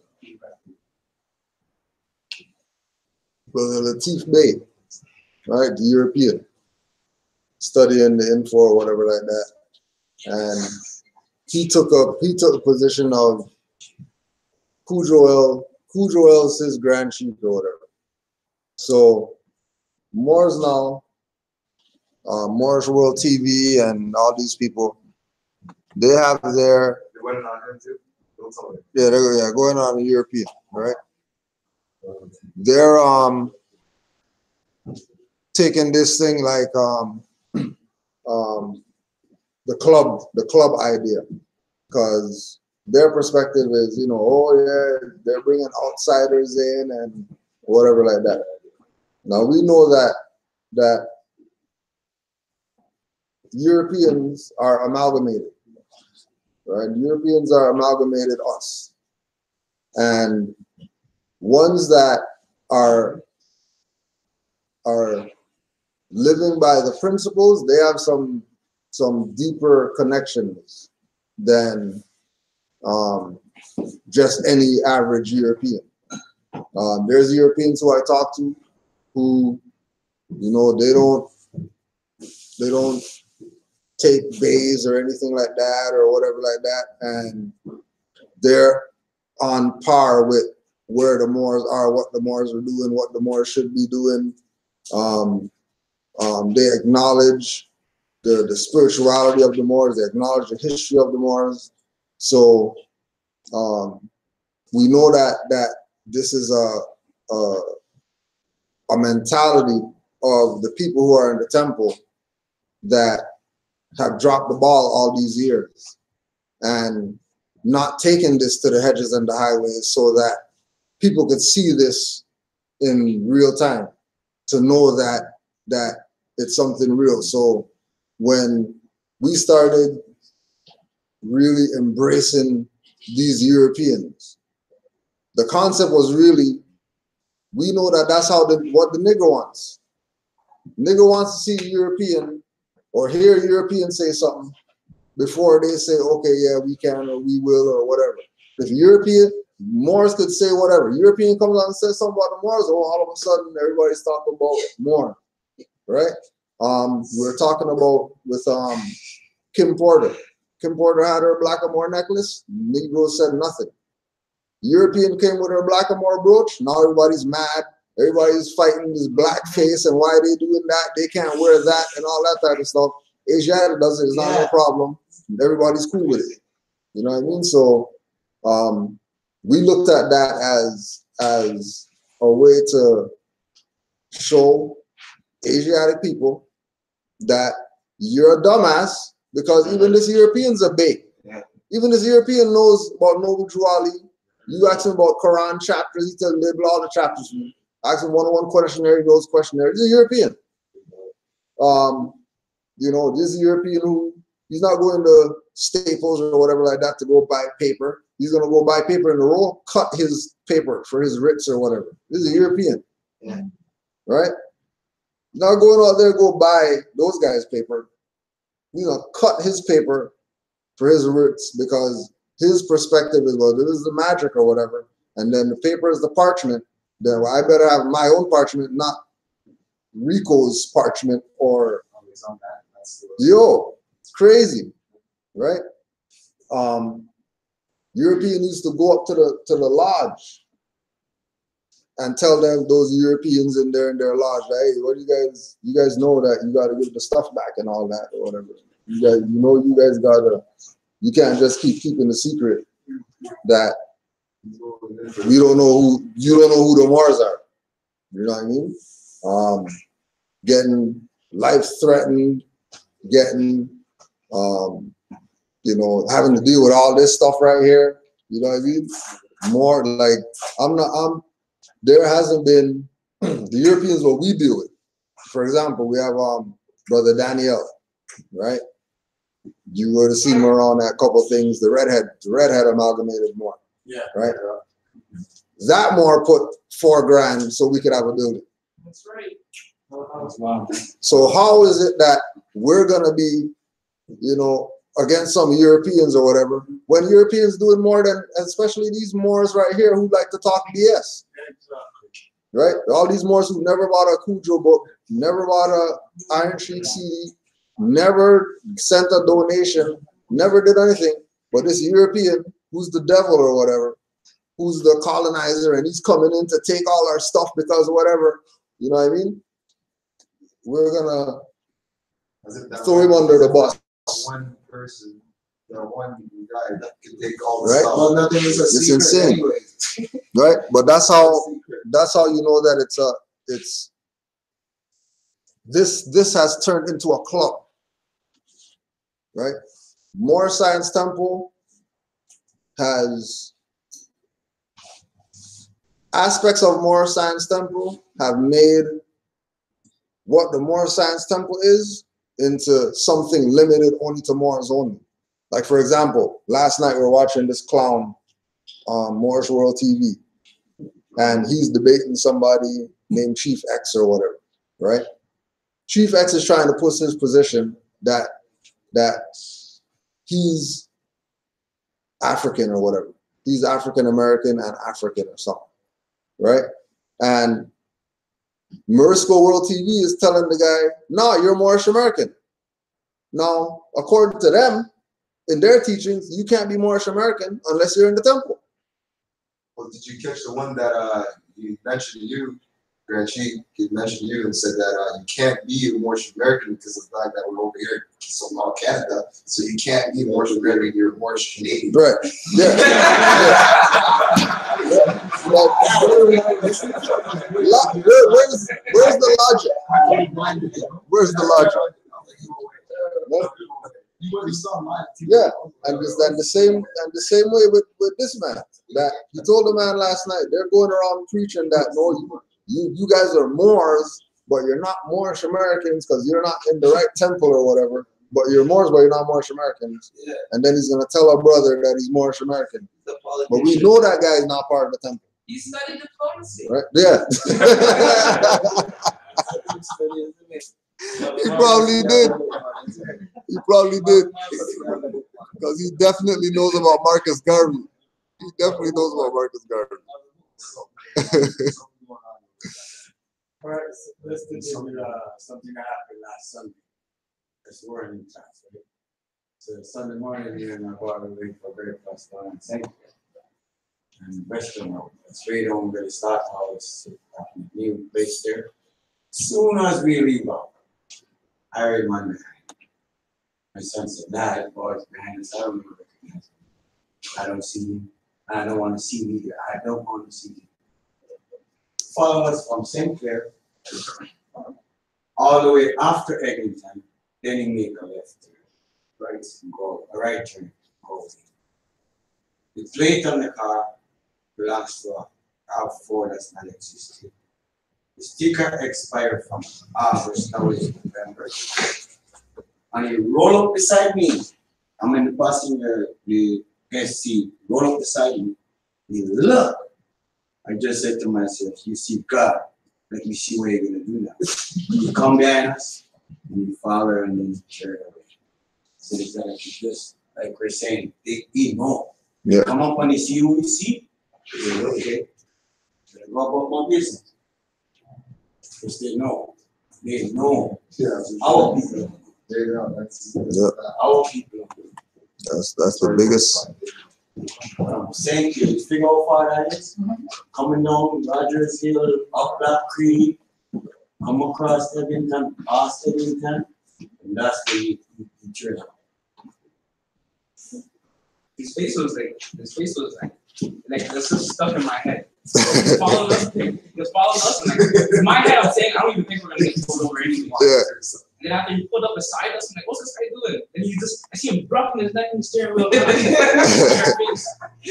know he see my dad. My dad's wearing his vest, but I didn't have my vest on this time. Then he just came back behind us again. Then he just turned off. And before we leave the house too, I was like a Tom or something. So I said, oh no, I can't go on the road without my face. I don't want nobody to take me if I don't make no mistake with me. I don't want to make no mistake. That's what I told him. I went back, put on my face, let's do a roll. Roll up beside me.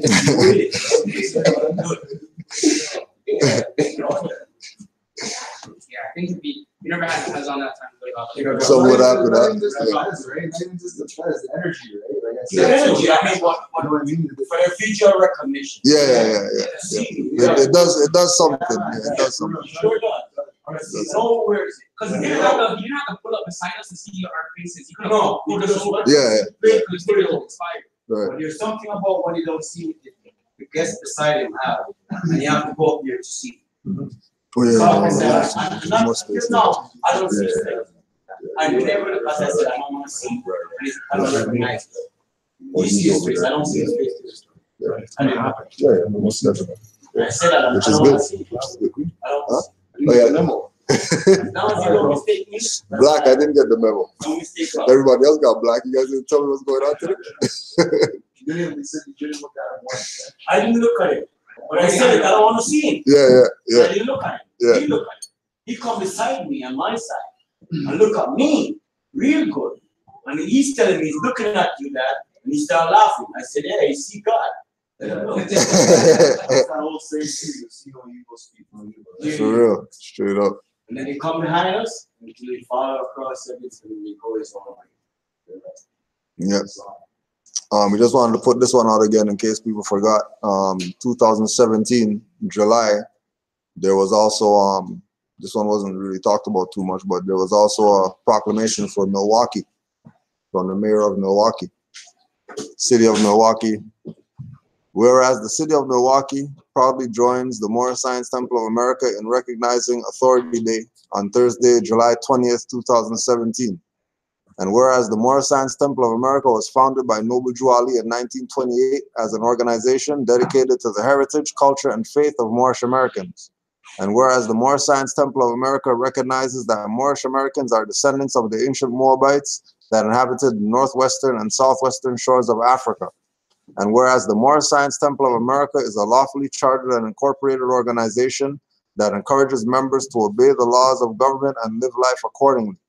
And whereas the Moorish Science Temple of America is committed to practicing love, truth, peace, freedom, and justice, and encourages all members to embrace their heritage.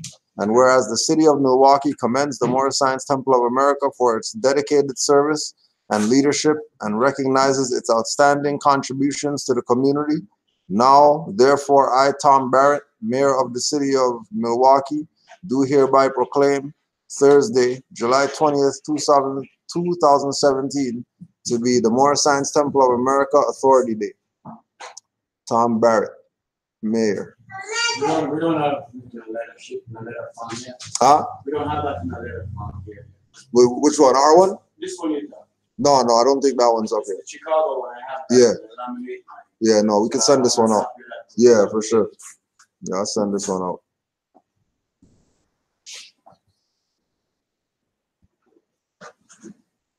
And again, that's just for the naysayers.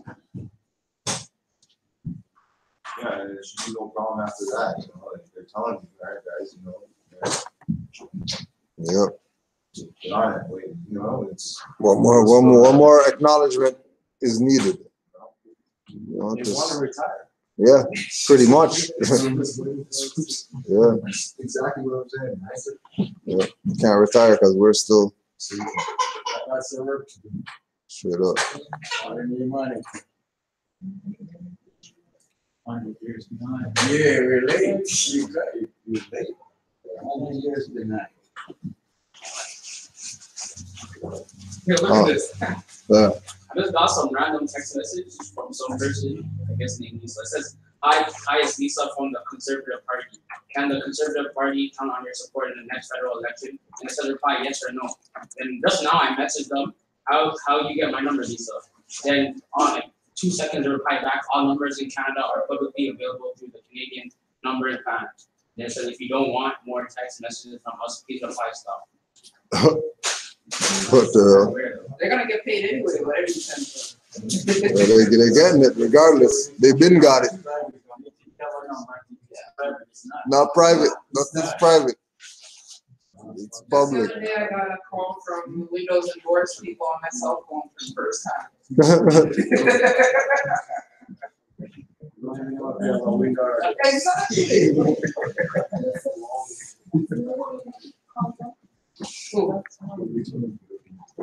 We had once again there was we want to say peace to Sister Cheryl and all the other Moors who are in the jurisdiction known as Cape Town that are waking up. Cape Town. Yeah. Yeah. So I want to say shout out to all the Moors out there. Again, that word's getting out. You know, people are realizing that something's wrong, no matter where they are.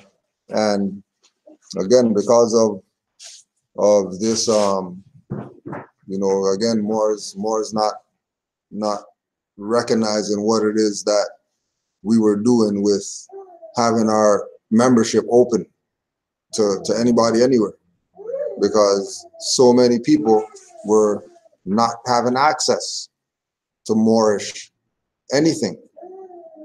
They go online, they look up something, you know, they have after two conversations, they're done with them. They don't want to deal with them anymore. How come? Oh, well, because, you know, their energy, or they tried to sell me something, or, you know, they sounded like church, or something. Yeah, my sister. Right? Always something. You know what I mean?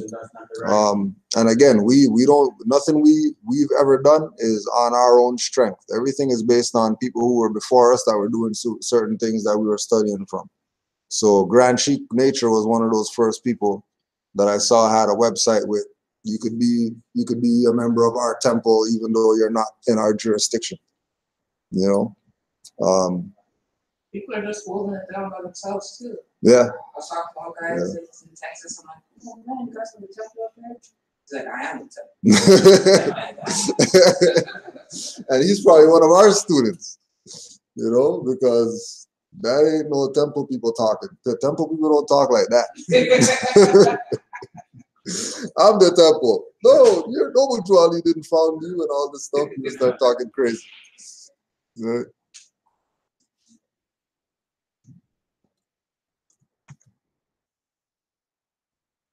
Yeah, so we're always getting contacts from people all over.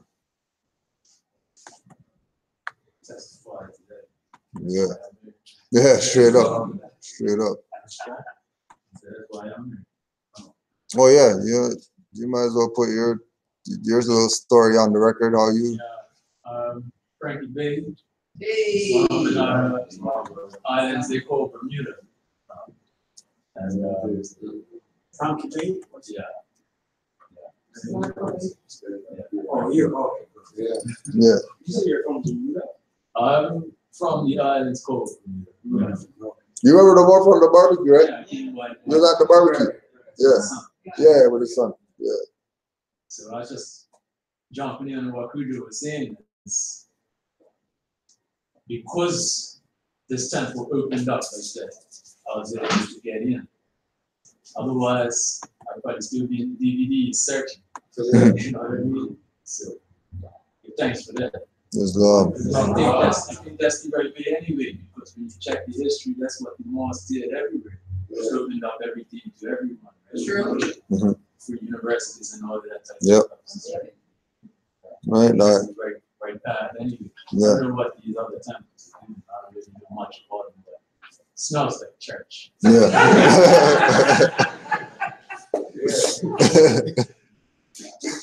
That's real. That's real. Speaking of church too, they got the churches crumbling. I'm hearing stories of churches announcing, talking about sister, whatever, just quit that church because there's problems there. Yeah. The family just left. Whatever, they left that church, and there's just very little stuff going on. So it's not good, you know. It's not good on their side. Rome fell, like I always say. That's not what it is, though, like that shit going on. Like it's awakening. It's a deep awakening that's been going on. You know, it's just speeding up. Speeding up more. You know, it's good. Yep. But what amazes me though is how the prophet says, you know, and they'll still have figures left over to count on, you know, left over to count. Yeah. You know, I always play that in my head. It's like, what is that? You know, that goes deep. It's a deep saying. Yeah. It's like 5 figures, you know?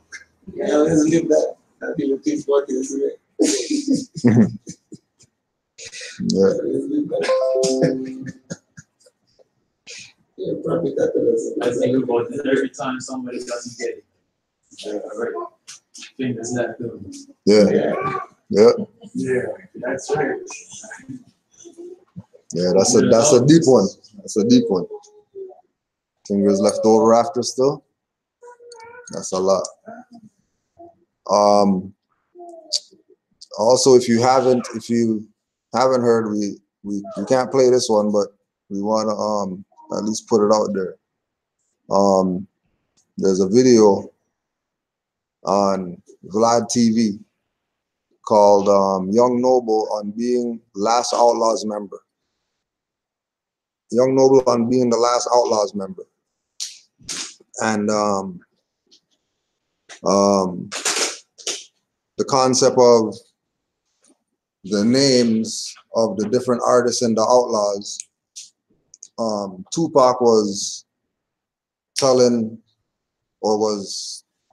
Young Noble that he should call himself Noble Drew Ali as his hip hop name for the group. Yeah. Yeah. Yeah.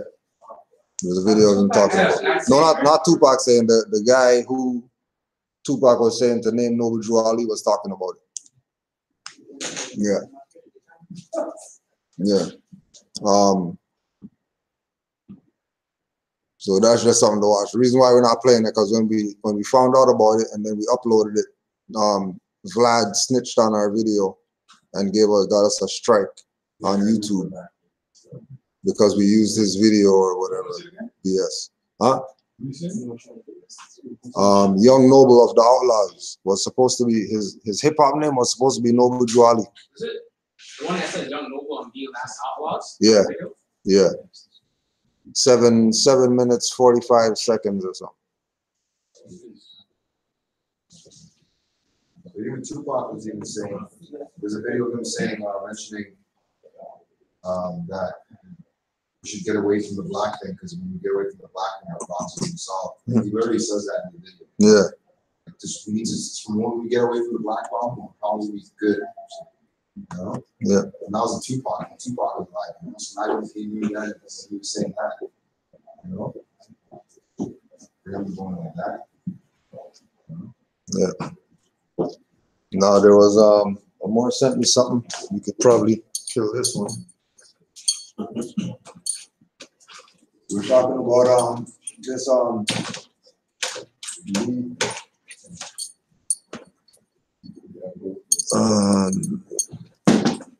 Joseph Lee Patterson, and there's a Jose Pimenta Bay with him talking to him, so we can take in some of that.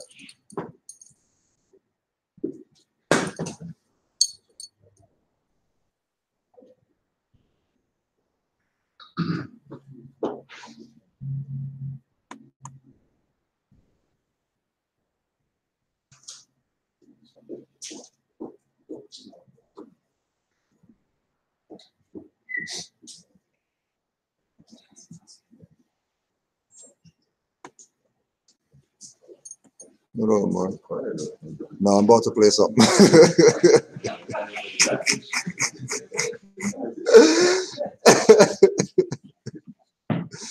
I said, what's going on up here? Something's wrong.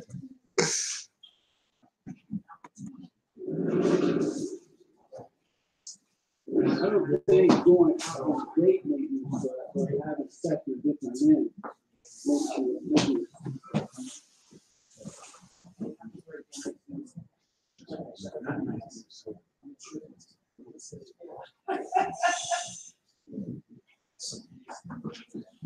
Let's see.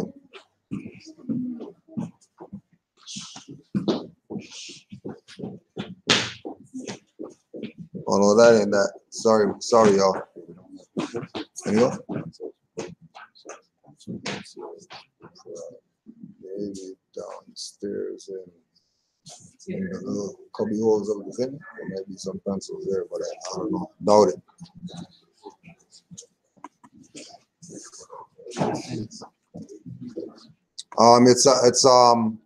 This is one more.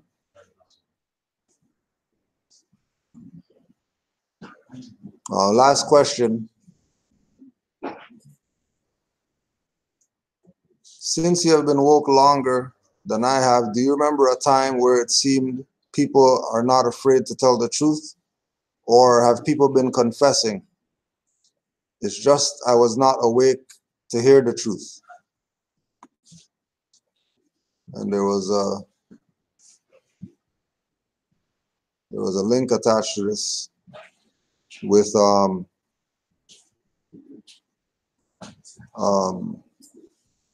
President of Iran talking about the United States government has taken $3,000 from the pocket of each person in the world, which is equal to taking $70,000 from every American citizen, and only gives useless paper in return.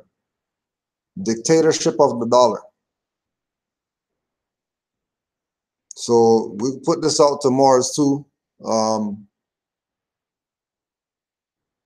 Since you've been awake, does it seem that people are not afraid to tell the truth? Or does it seem that people are afraid to tell the truth? Or have people been confessing? It's just that now that you're awake, you're seeing it. Didn't notice. Yeah. Yeah. So you knew what it looked like, and then saying it just new time. Mm-hmm. Just like how we see Tupac said that how many years ago, but yeah. Now you can hear it like listen. Yeah. Just didn't recognize. Yeah. So it's just been out there, especially now. Information is. I don't even think it's that. I think it's just what's being focused on and what's accessible today. And with the internet the way it is, it's a lot easier for information to shared freely. That interview, who knows when it was aired, who knows who had access to it. It was a little hard because my grandfather, I saw pictures of him with the fez on growing up, but the way he treated like my his son, my dad, and his mom, my mom, you know, he was very disrespectful towards the marriage. So I've always just saw the fez as just even though like where I grew up, it was considered like high status and noble. It was I just never looked at it with respect because I was like, well, if this guy's so high status, why is he pretty much so demonic? That's why I stayed away from it. Because I wanted to know what it was about. I wanted to know, like, hey, what's up with this guy?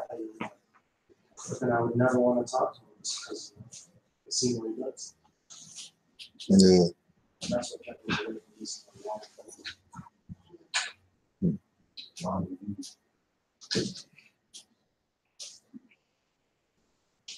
So in the chat, brother said they've been putting out hints, but I think more people are trying to clean up the BS they used to do.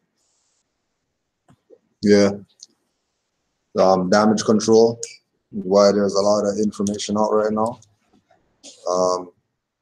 Because they've lied so much that, you know, give truth a chance like peace. You know? You just gotta do it. All the other BS about, it's harder for some to decipher truth. Yeah. Yeah, then because another brother said truth is where it's always been. All I'd ever asked for was a hearing. Yeah, where it was this.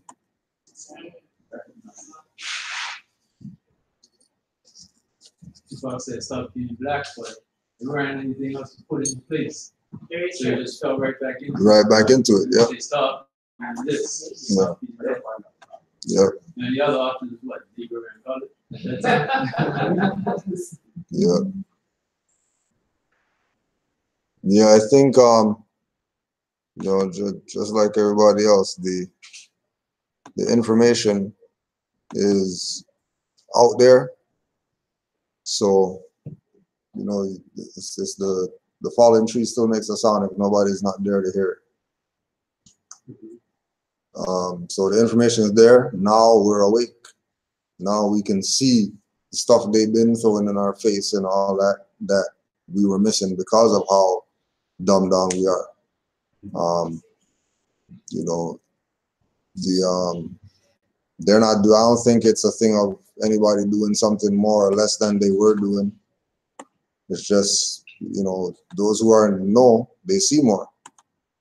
And because we see more, being that we're in the know, then things are obviously gonna hit us different just for the simple fact of us being in the know. Which again is the importance of us being able to make sure we spread this word and let other people know about this, you know, because there isn't really, like we're trying to use the picture that Brother Omar brought in as that template just to show that nothing has changed. The same stuff that people were fighting for in the 60s, same stuff they're fighting for today. And they're fighting for it, but not recognizing they've been doing the same fight since the 60s. So it's time to probably change up. You know what I mean? It's time to switch up. Like, we can't keep doing the same stuff still, knowing that we have since then that stuff didn't work. You know what I mean? If something came out of it, all right, we can say, yeah, let's try that or let's do that or whatever. But you know, we know with ourselves that this is what the program is. The program is our people getting into a right frame of mind, understanding about their nationality, their birthrights, understanding what true spirituality is, understanding what true religion is, what true law is, what, you know, the things that we've been lacking are the things that we've had and we've been given. But like we were just talking about, we weren't awake to these things. So as soon as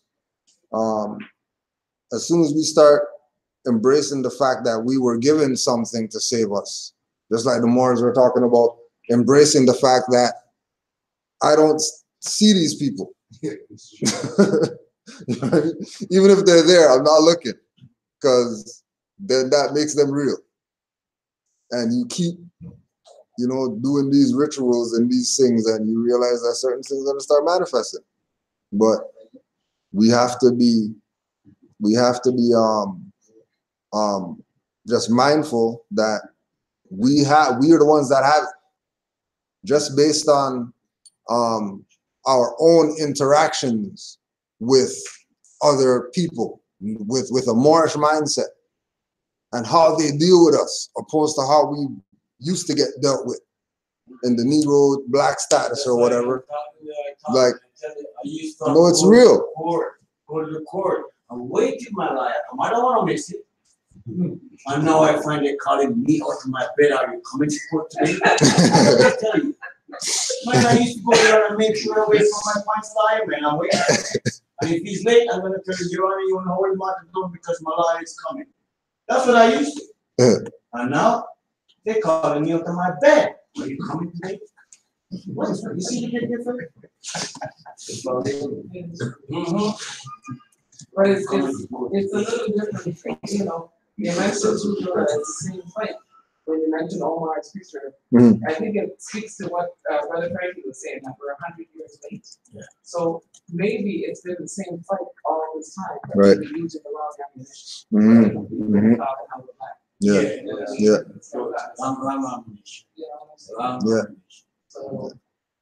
It's hard. Yeah. It's like I'm saying I'm going with a lawyer, not knowing that I'm the law. You know? Right. Not knowing that.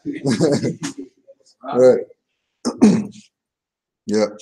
We want to also we still got a few minutes. We wanted to again open up the floor if anybody has questions. What we wanted everybody to do was look into. We got brother Rakalel got a letter with regard to his plates or something, and what he got was a response from the ministry talking about the reason why you have to have plates and licenses or whatever like that. And then they made a reference in there about it was about getting insurance. No, about getting plates. That if you have to get plates, you have to show the insurance card or whatever. Then they made a reference in there that, oh yeah, if you're part of the Mennonite Brotherhood of the Association of some whatever, then you can present that as your insurance. So we wanted the Moors to look into, it'll come up, Mennonite Brotherhood of something. So apparently, what it looks like, Christian. It's a Christian. It's a cult Christian thing, right? What it looks like is the jurisdiction of the same way that we're saying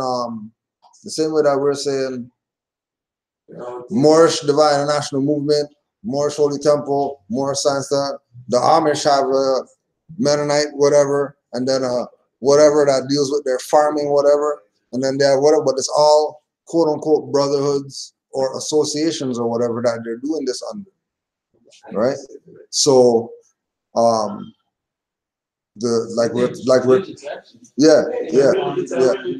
going on the religious aspect, because they can't go on anything national, but they know that these people can't touch their religion, whatever, even if it's something that they just made up, whatever, and they're saying that that's what it is. If that's what their faith is, then they can't really fight it, right? So right, we have to get our stuff set, right? You know what I mean? So and part of it was we're putting it out for Moors to go check it out and then bring whatever you find back. Bring whatever you find back, so we could figure out some things with regard to exercising without these people's instruments and whatever. So we already know we had enough Moors have issues with them that we know that it's not a nationality or identification, whatever thing in dealing with them, it's the insurance thing. You know what I mean? So once we lock that down, then everything else has already been standard that Moore's been doing already. You know what I mean? So it's opportunity for research. You know, check it out, look into it. You know what I mean? See whatever it's about, see what they do. But know that they're exercising our right. They're not exercising something they should be doing or whatever. They're exercising our birthright as a process for them to not have to deal with the corpse. But if they are dealing with the corpse, they're dealing with the corpse on their terms, not on the corpse's terms. Like there's individuals and going to them directly, they're coming through, like they become through. Right. Or we become through here. Right. Yeah. Right. Not them directly. This is our organization. We deal with that. Right. It's the same aspect, same perspective that, if we we got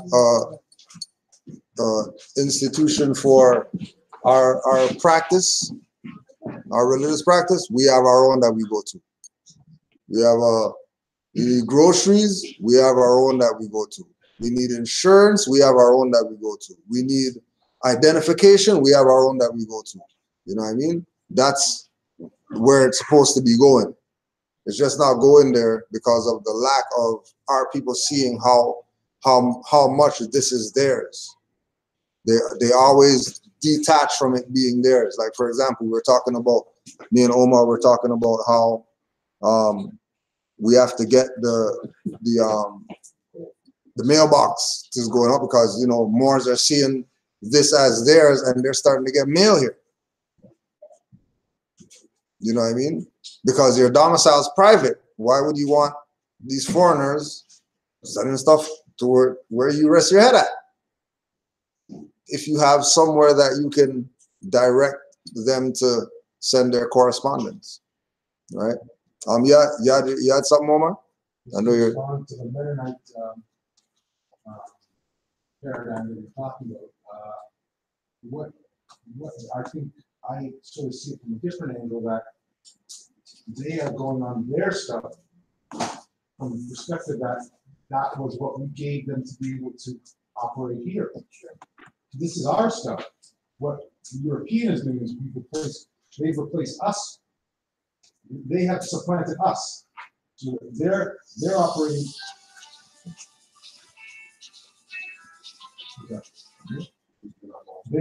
They supplanted us. They made us sort of the subject, and they're the national.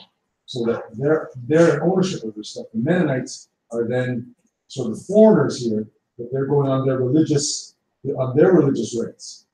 So that's why I see the difference. But also what I see that they're doing is that they're unified. When I'm sure when the Mennonites have their meeting, everyone's going to the meeting. Everyone's on point. That's what's really missing. Mm-hmm. Like this class, we've had classes sometimes now where there's 20 people. There should always be 20 people here. Every Sunday. There should never be a wavering of that. Right. And that to me is what the difference is with the Mennonites. Yeah. I was up working or whoever, Mennonites, what you name them, but they have the full support. When they're up in their communities, as we've seen sort of portrayed in films, when they're looking at, I'm sure we've all seen those films, when the Mennonites go to build a house, you see like all of them horses, coming up in all the fields, coming into builds. Everybody's down with it. They divided us. And that's a technique of war, divide and conquer. So until we can come to that, until we can get to that vibratory rate, we're still going to be suffering this. Mm-hmm. And but that's why I was talking about when you were saying that the Mennonites when the Mennonites were sort of using that as their stuff. No, we gave them that stuff to be able to operate within our stuff. That's how I saw it. Right? Yeah. The Mennonites were like the foreigners, but we said, hey, you can practice whatever you want to practice. Yeah. That's the religious rights that all of us have. Right. But we're trying to somehow get from someone that doesn't exist. Yeah. Yeah. Conservative Mennonite Automobile Brotherhood Association. That's where they went with, we're not getting no insurance from these people over here that call themselves province of whatever or city of whatever. We're going to have a conservative Mennonite Automobile Brotherhood Association that insures us. But the other facet is they put their fiat finance and energy behind that. Right, right. So ultimately, when we looked into getting our insurance company, they said the basic minimums, you get $1 million to start up your own insurance stuff, so-called. So ultimately, look around this room. Do we have $1 million? No, but if we did, we could start up our own insurance company. So that's all it takes. The Mennonites are out there. I know I'm working with a hero who's telling me that the Mennonites are growing weed. Yeah, of course. So, Yeah. No, but I'm saying, but I don't even say that from that perspective. I'm saying that it's the principle of the business that they're doing that we seem to lack, that we seem to keep going to someone else doing business. It's a business, that means organization. If you had the organization, you can get the finance. Sorry, say that again? If you had the organization, you can get the finance. Well, we have the organization here, but we just don't have the numbers coming consistently. But that's what I mean. That to me is the real issue. Yeah. Yeah. You guys need the people to get $1 million. If you have a corporation, you put it to them, they will give you credit. That's what I know. So if you have something that you say business, it's a private corporation, and you want to go like that they will give you the funding. Yeah, the only issue, the only issue is the hand that gives controls. Yeah, you know, and so no, but that's what I'm saying. So just to cut you out, you're exactly right. But like Kuba was saying, for us to go to them, all of a sudden, like grants and all that kind of stuff, the rules stipulations come with. Those Mennonites, I'm sure, called their money together. Each one of them came up with the 10 G's, put it in, and then they had a bond. Like that's really what from their inception. Yeah. So now they're good right now. You know what I mean? Right? Huh? Yeah, they're born into it now. They're not. Generationally, Right. But that's come from the love within their culture and the community. Yeah. They know who they are. Thank you. So that's what I'm saying. That's all we're missing here. Right now, that's the missing component. Is us continuing to have, let's say that, see how we have I count every week. We have 17 here last week, or 2 weeks ago, it's 24. Our numbers should never be dropping. Yeah.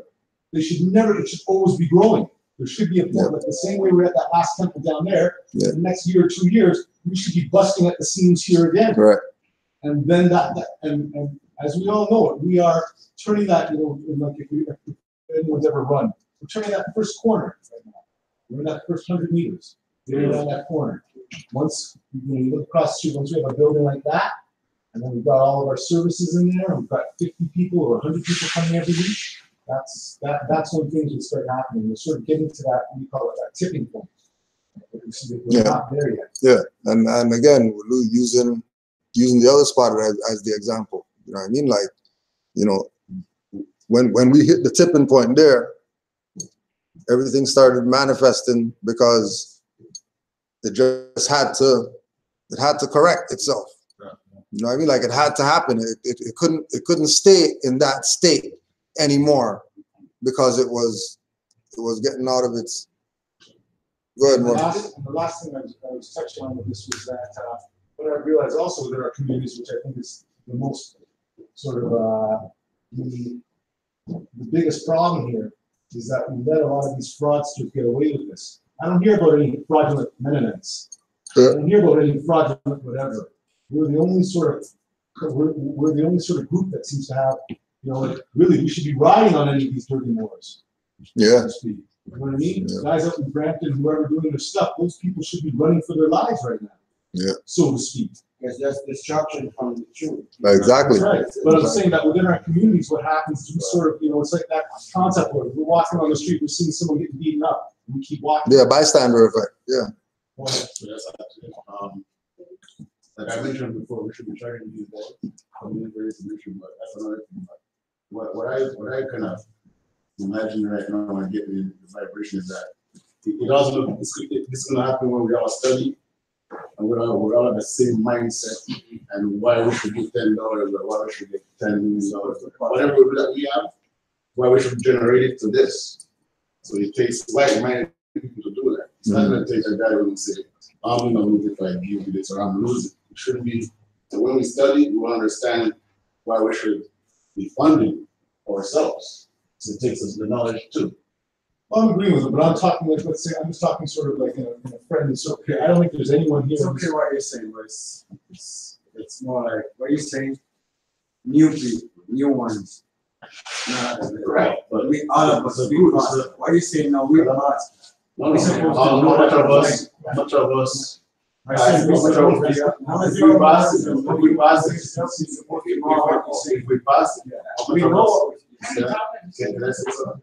we pass it, how much of us can attract 10 unconscious leaders up there?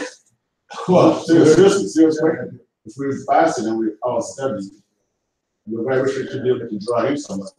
How much of us can do that right now? But sorry, just to couple back on these. That's serious stuff. But here's what I've noticed. I think we all notice this. I think we're seeing this happening now. I don't know how much work we have to really do about attracting people. If we start walking in that right way, we don't have to attract anyone. People are going to be attending here. Yeah. It's not about having to go up there to beg someone to do anything. They're going to be like, wow. Look at those marks. Yeah. I just thought to myself, yeah. See a man walking down with a set of Jordans. Does he ever convince you to buy a set of Jordans? Yeah, sure. You go up and run and buy those Jordans. He's like, wow. Just because. Those are the Jordans. Yeah. So that's what it is. It's not about the same thing. You're studying by what you do, what you're studying, and you're walking up. I'm not afraid to wear my clothes when I'm wearing. Right, yeah. I'm going to attract him by even want to be curious, looking at me. Right. I'm doing what I know. Yeah. Based on my stuff. So if I'm going to bring somebody in this, I'm going to tell them to study. Yeah. Because that's the only way you can free your mind. I'm not going to free you for you, but I can help you with my attraction. You're right. They're more than that. They're more direction, but they're sweet. But it's different for everyone. Right. But we're looking at government and building, trying to get our energy from out the dead energy that they have, give it to somebody else. We want to bring it in here. Right. And I was in the summer camp, and they teach you how to save a life. Somebody drowning or whatever. One of the first things is don't touch them. Don't try to grab them. Don't try to hurt them because they'll pull you under. And it's they're just trying to get up. You know what I'm saying? Everybody out there is drowning right now. So it's actually kind of dangerous to go in and try to save them sometimes. But if we're out there swimming, they might figure out, oh, that's how you swim. Rather than us trying to tell them, so that's just the drowning. They're not even hearing you. You can't hear a thing. But if they see you calm and you're doing your thing, you're out there swimming calmly, they might calm down and start to float. Okay, so that's how you do it. I didn't tell them nothing. Mm-hmm. I didn't tell them anything. You just have to show them. I think that's the what. Remember, and there's fingers left over. Yeah. A lot of fingers left over. But you can't even sacrifice going up trying to save people. You just got to demonstrate. Right. Yep. You know what I mean? You just gotta be. Demonstrate. I think that's the best way. Yeah. Because it's also a lot of that. I don't know if anybody else has come across this, but there's a lot of pride in people. And they don't want to be told anything, especially if it's something that they don't know already. Yeah, some going against that they know from they were like growing up, right. And so they struggle up on that. Like this morning I saw a lady when I had 2 children. And the babies, I started with them. And the mother and talk to them and show them some stuff and whatever.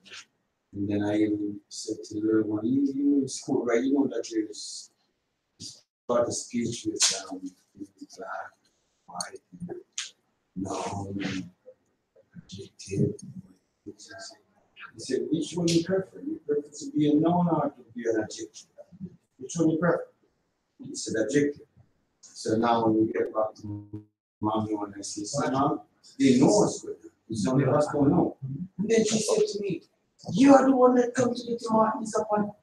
I don't pay taxes. She did.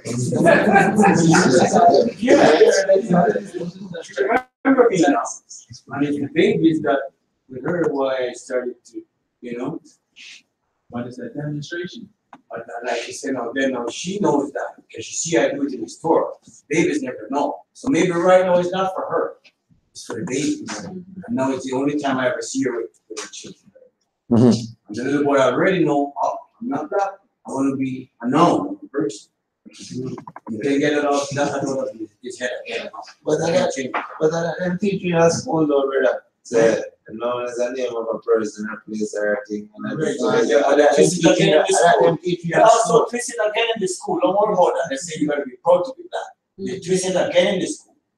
They twist it. Black History Month. They give you a month to. They give you a month to twist it again to the folks. I'm a girl school still, so. It's the same thing. Don't worry about it. It's gonna change. Don't let it change. That's why Amari said, don't let them school you, because they will fool you.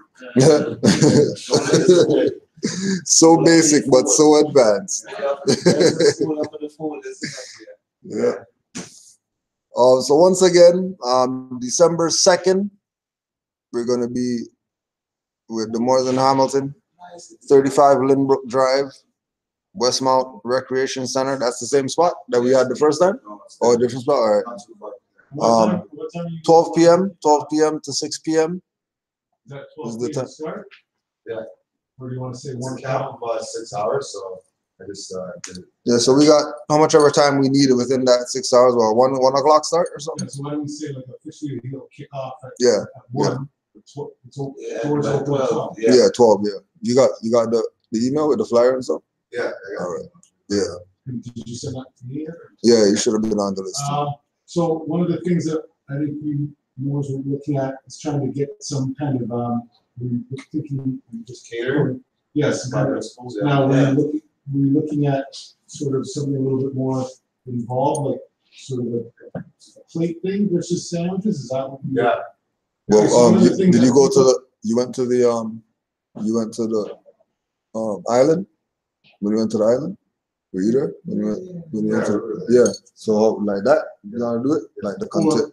Or maybe Instead of taking it up as, okay, so you know what I mean? Yeah, just fill up some container, so much So ever. then one of the things what we want to do is try and get an idea of numbers. Yeah. You need how many numbers are going to be going?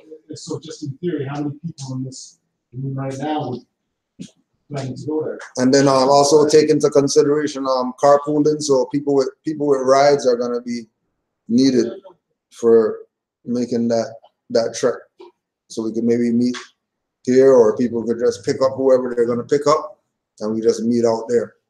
Well, I think in terms of how we've been talking, I don't think that's on us to coordinate. Correct? No, I'm just putting it out there that people with rides, it's Hamilton, so you might not want a bus there. You know what I mean? So we'll coordinate with the people who have rides here, and we'll just meet up out there. If we all could just come here and roll out together. And everybody roll out at one time. That's just an issue with timing and people's time, and those stuff never kick off like that because somebody's always late. For example, that's what I'm talking about. Yeah. Certain groups will be able to get here on time and roll up. We have not been able to do that. And that's something we should. Yeah, it's work in progress. Yeah, it's work in progress. Well, the only thing you really have to concern yourself about is how many people want you need to answer them, so that No, but I'm saying I'm putting this up. Right. But that's why I'm putting this up. I just asked that now, and no one said anything. So we still Rennie's here, so let's figure this out. So you're looking at we're gonna say just so everybody can get their full serving, we're gonna put out $10 as the per plate. So it's $10 per plate. You get a container and whatever's in the container as far as what he cooks, and that'll be the meal. And of course a drink in there. Yeah, $10 with a drink. So if they want, they want. But I'm saying it's like whoever, whatever it is prepares, because they're limited, obviously. So if we don't want right? Whatever it's left over, I'm sure we'll figure that out too, right? Yeah, so I mean, from the perspective of, remember, it's costing him fiat or energy. That's what I'm saying. We'll figure that out in the end, whatever's left over, right? I don't see how. Like how many plates are going to be prepared? it depends on how much people are doing. So why don't we just like talk to the guy, get a certain amount of food, pay for the food, and then we start out to share it after that, right? Well, I'll say this. The issue with that is that if you're buying the food as bulk, then you're paying everything up front, right? As far as the bulk or whatever. So if it's a thing where you wanna cater for a certain amount of people or whatever, then we can just say okay, I don't know, 20 people or whatever. He makes whatever, and then that's what it is. And whenever we're done, people either take home stuff or you guys take it or whatever, because you know what I mean. Are you talking about trays? Or are you talking about the little trays? Yeah, like if they did trays, you know what I mean. So just we can bring the finances. Right. Yeah. Yeah, that's what he's talking. Yeah. No, versus what you were. Versus what I was saying of actually getting people's actual plate. Yeah, and bringing up 20 separate plates of food. Right. Yeah. So. Well, anyways, here's the thing, right? We know this is a week away, so. Yeah. We got less than that. That's what I'm saying. So really what it is people have to decide now. Yeah. Like here and now. So we have So before we leave today, I guess you get numbers. Anybody who wants food, as far as one of those plates or whatever, you can let Brother Rennie know. Based on that amount, we'll decide whether we're gonna get the trays or if we're just gonna get the meals prepped already and then pick them up and everybody has their meal already prepped. And we're saying probably let's look at Tuesday, Wednesday latest. Yeah, because that's when. Yeah. It's probably prepping for Wednesday. So Tuesday, Wednesday latest. You're saying that people are going to be contacting Rennie. Yeah. Well, remember, there's also Canaanland, the WhatsApp, Facebook. Yeah, so whoever's on, if you're in the groups or whatever like that, but just get at Brother Rennie, and then you can talk with Brother Laundry as far as which way would be best, as far as doing the individual things, or depending on the numbers that get back to you. So Tuesday deadline. Tuesday deadline to get your finance or whatever to Rennie, or to find out if you're going, and you'll talk to Laundry, and then maybe people could just send their money to Laundry directly, and that'll be the source, because obviously Rennie's not going to be able to get Laundry to finance or whatever because he's not around. Other than that, any questions? Comments? Oh yeah, so in the back, we're gonna be using that back area for winter.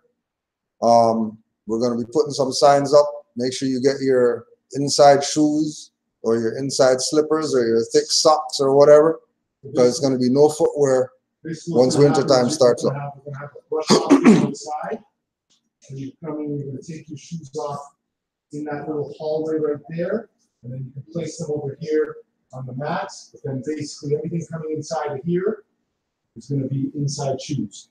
Because ultimately, if not, this whole coast is going to be a mud and a snow pile. That's what we don't want to do it. That's what we come up with for this round. And we've got any better building ideas, but just in the design of the place, I don't see anything else that can work. We also have little ones around here. If we don't do this kind of thing, as I said, it's going to get real messy. Real messy. And then also to let people know, there's been a few more who are at least 2 to 3 months behind on dues, and in keeping with sort of trying to keep this place up. What has been sort of the history for us is that after about 3 months, sort of like in that sort of harmony, 90 days, basically, we're looking, this is like an organization where we pay your membership. After 90 days, if you haven't paid, that means you don't want to be involved.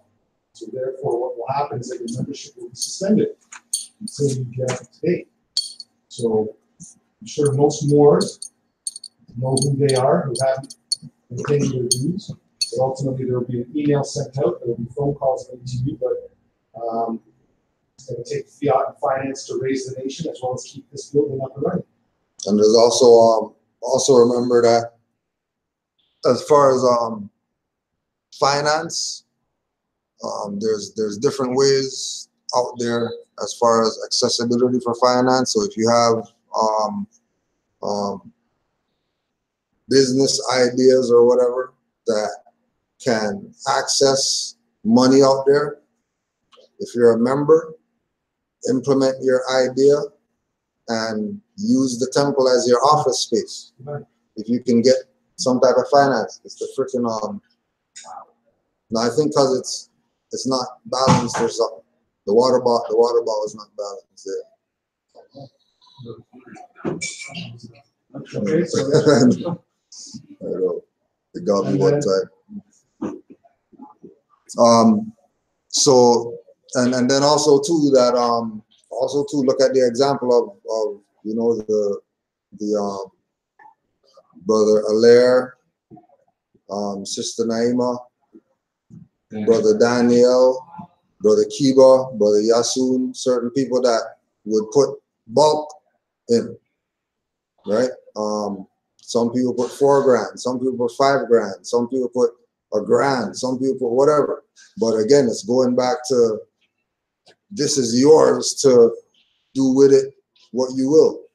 You know what I mean? We're looking at people who put, and this speaks volumes to why it is that we are able to do what it is that we do. The people who made those donations, they don't even go here. They don't even come here on a regular basis. And that was the type of commitment that they had put in. And they're not even here, right? So, and one of the people is not even in the jurisdiction as far as Canaanland, and they gave $4 grand. The heat that you're now feeling, right? We're warm because of Sister Naim that made her donation of $5 grand, right? So we get that there's financial hardships with everybody. You know, you might take a position like what brother Kiba did. We might take the position of brother Cabena. He's a handyman, so he fixes stuff. Stuff's not fixable. He get his toolbox or whatever, fix his stuff, right? So look at multiple ways for you to make this work or help make this work.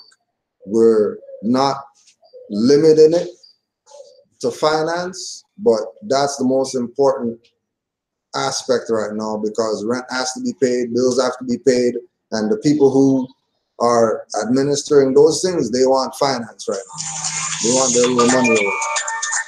So, go ahead, Mark. Just so moving on with other topics. We're continuing on, not this week, but after Hamilton with our sort of meet and greets, which is bringing people in and sort of just communicating with them on a one-on-one basis as to where they see this movement going and certain ideas. So we've had a couple of them done. So the plan is, and this is some of the stuff that I wanted to bring up earlier, where do we see this movement going? How do we see this movement? What things do we need to see to take this to the next step? So what we're wanting to do on a sort of one-on-one basis is get those ideas, and then what we'll do is we'll have a town hall meeting where we can present all those ideas, and then we can all look to come together and start working on some of this stuff. It's like people were saying, the same people that came together to do these things, like flooring. You know, finance came from Brother Daniel to get the flooring. Finance came to get the heating in here. If we are to put if we gods are to put our God Moors are to put our energies to something, it will happen. And how it's going to happen is in collective nature. So we're going to be continuing on with that. And then one last thing, which is what we think is in line with what the prophet said, is it's really about the literature. No other people are going to. No other outside people are going to be writing and giving us and doing positive things for us. So whether Tesla had come up with various committees, and most people here, that was one of the requirements of being a member here, is sort of trying to find yourself in one of the committees.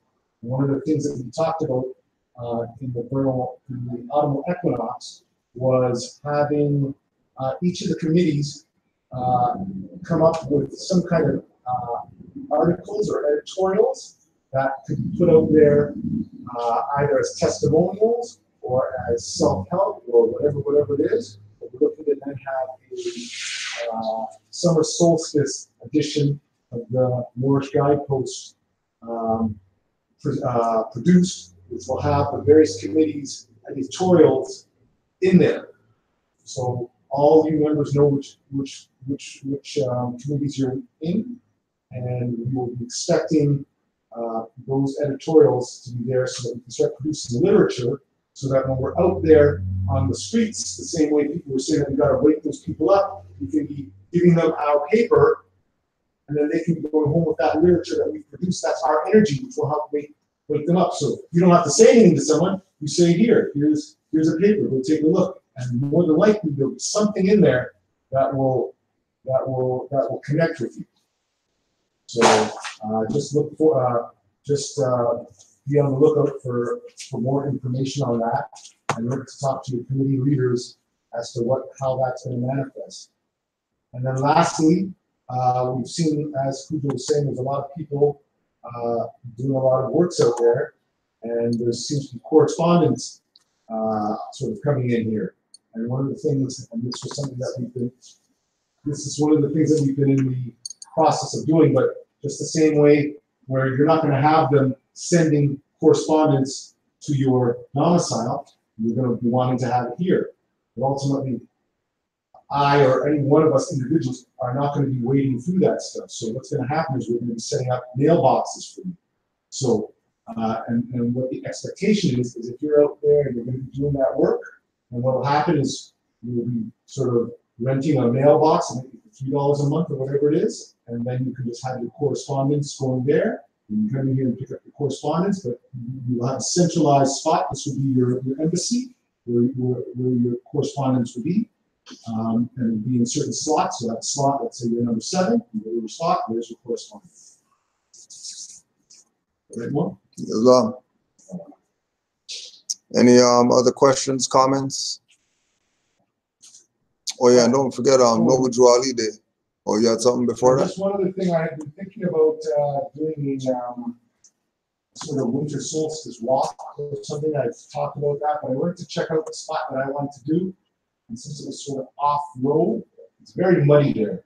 Not muddy, but it was muddy on that day. I can't imagine that it's not going to be muddy. And I thought to myself, the Moors, I don't think they're going to like the mud. So I sort of stepped back from that. But I thought maybe someplace like High Park, I don't know where the energies are. We can talk about this later. But I thought about this could be something fun for the offspring to do.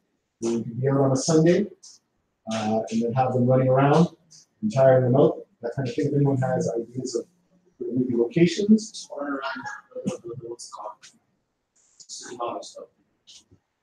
Well, so like for example, I live downtown. I skate. I grew up skating, so I go to Nathan Cook Square and skate. I thought about us all going up there, but I don't know how many more skate. But I thought that might be a little bit involved too. We've got their skates, whatever. I thought a walk or something. I thought about tobogganing, something like that. But something to do to keep us. That's the culture, I think, right? And again, just reiterate, Omar, just reiterate the concept with why we're doing a solstice walk and all that. In terms of the gates, as far as the gates and yeah. Well, just that the gates, this was our culture, right? Cosmology and all that stuff was our culture. So what we were doing is we are sort of we are accessing those energy points. So as we've seen, Mocha has been one of the other one of the other sort of coordinators of this. But we've been trying to do events. So rather than going to the club, we're going to some European event. We'll be, we had a summer solstice walk on the island.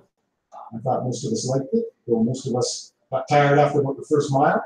But I thought to myself, remember, the prophet said, "Whoa, if the problem happens in the winter, we might have to be getting on our dogs and start walking 10 miles in the winter for something. If the stuff really kicks off, are we ready to do that?" I'm not saying that that's what we have to prepare for, but as I said, the offspring, I know that any offspring I know, most of them love to be outside. So why wouldn't we do those kind of things where we can sort of be in environments and stuff like that that help us get, rather than in this set sort of format where we can sort of be out there and doing things, also having other cultures see us. Remember, we went to Ottawa. Yeah. The ones that were in Ottawa when we took the walk up to Parliament Hill. Yeah. I remember all those people on the streets just, their jaws were dropping. Come and taking out pictures. Someone taking out pictures. So that's where this is. So I'm just putting that out there. I know Pujo likes to stay warm too. So I love warm. We gotta get him some hot pockets. I love sweating. Let me sweat. Hot pockets and stuff like that. That will be straight. But I really think, personally, for me, I really think that the offspring would really love something like that. But as I said, to me, I feel it's probably better sooner than later. Yeah. If we can do that within the next. Well, as I said, we're in Hamilton next week. I think we should be here the week after that. But within a couple of weeks of that, probably before, maybe the week after that or something like that. Yeah. We can get out somewhere on a Sunday and just have some, but we can still communicate with us. Someone has an idea or a place. And then very soon we're gonna have Nova Juali Day. Right around the corner. It's right around the corner. We have Juali Day for the 5th of January, 12 p.m. at 29 St. Denis Drive, which is Don Trimble Community Center or Flemington Park Community Center. Going to be doing our Nova Juali Award. We're going to have some performances, and we have Brother Sheldon L. doing his lecture this year on Moorish Everything, Moorish Everywhere. And he's just going to be going through his travels that he's taken over the many years and the Moorish history that he's found in his travels. He said, isn't that some of the stuff? Yeah. And some of the stuff so those little the Tusher beer stuff. Yeah. The red box that's over there, that red box that's over there, the red cup, isn't that from? Yeah, the red cup, the Serrati Moor, chocolate Moor or whatever. Showing you that in Germany and places that's where he's from, that in Europe they're honoring their history. Well, over here calling us black and whatever, meanwhile jacking our frequency. Yeah.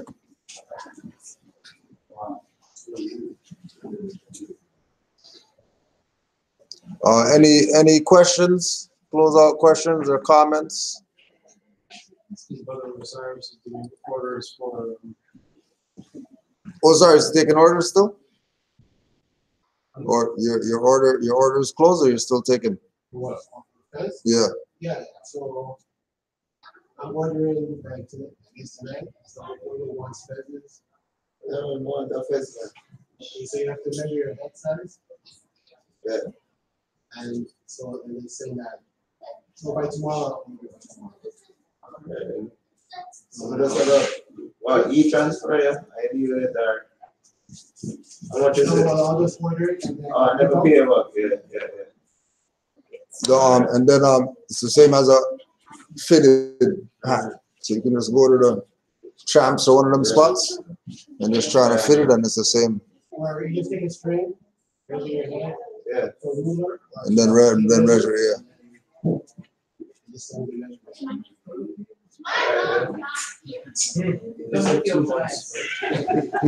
It's like 2 months to come. Not really. I think the time thing might be an issue with the strike and all that right now. But you're gonna do like FedEx or something like that? Express, yeah. Okay. They say 5 business days, but probably no more than that. Yeah.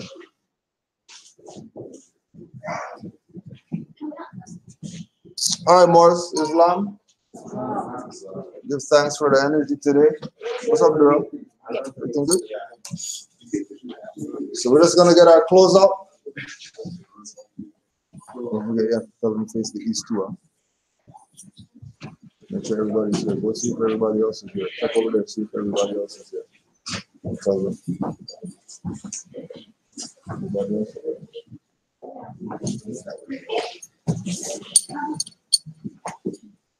Yeah, it's moving.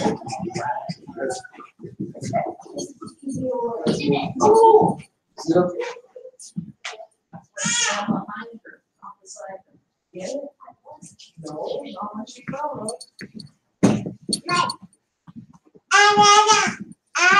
Yes, you there.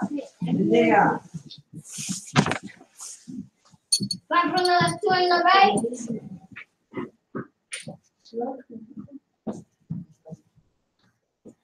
Allah, Father, universe. Allah, the Father of the universe.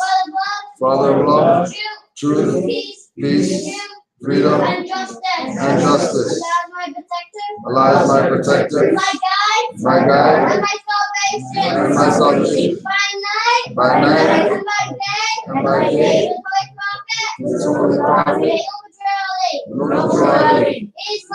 Islam. Thanks, Duro.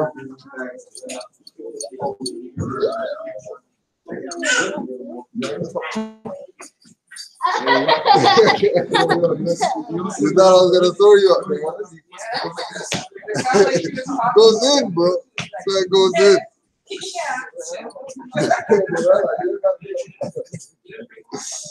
You're God right there. Huh?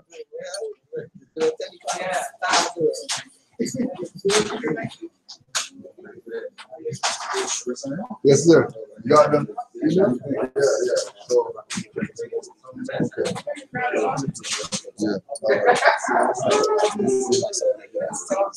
Yeah. Yeah, for sure. Yeah. It's all good.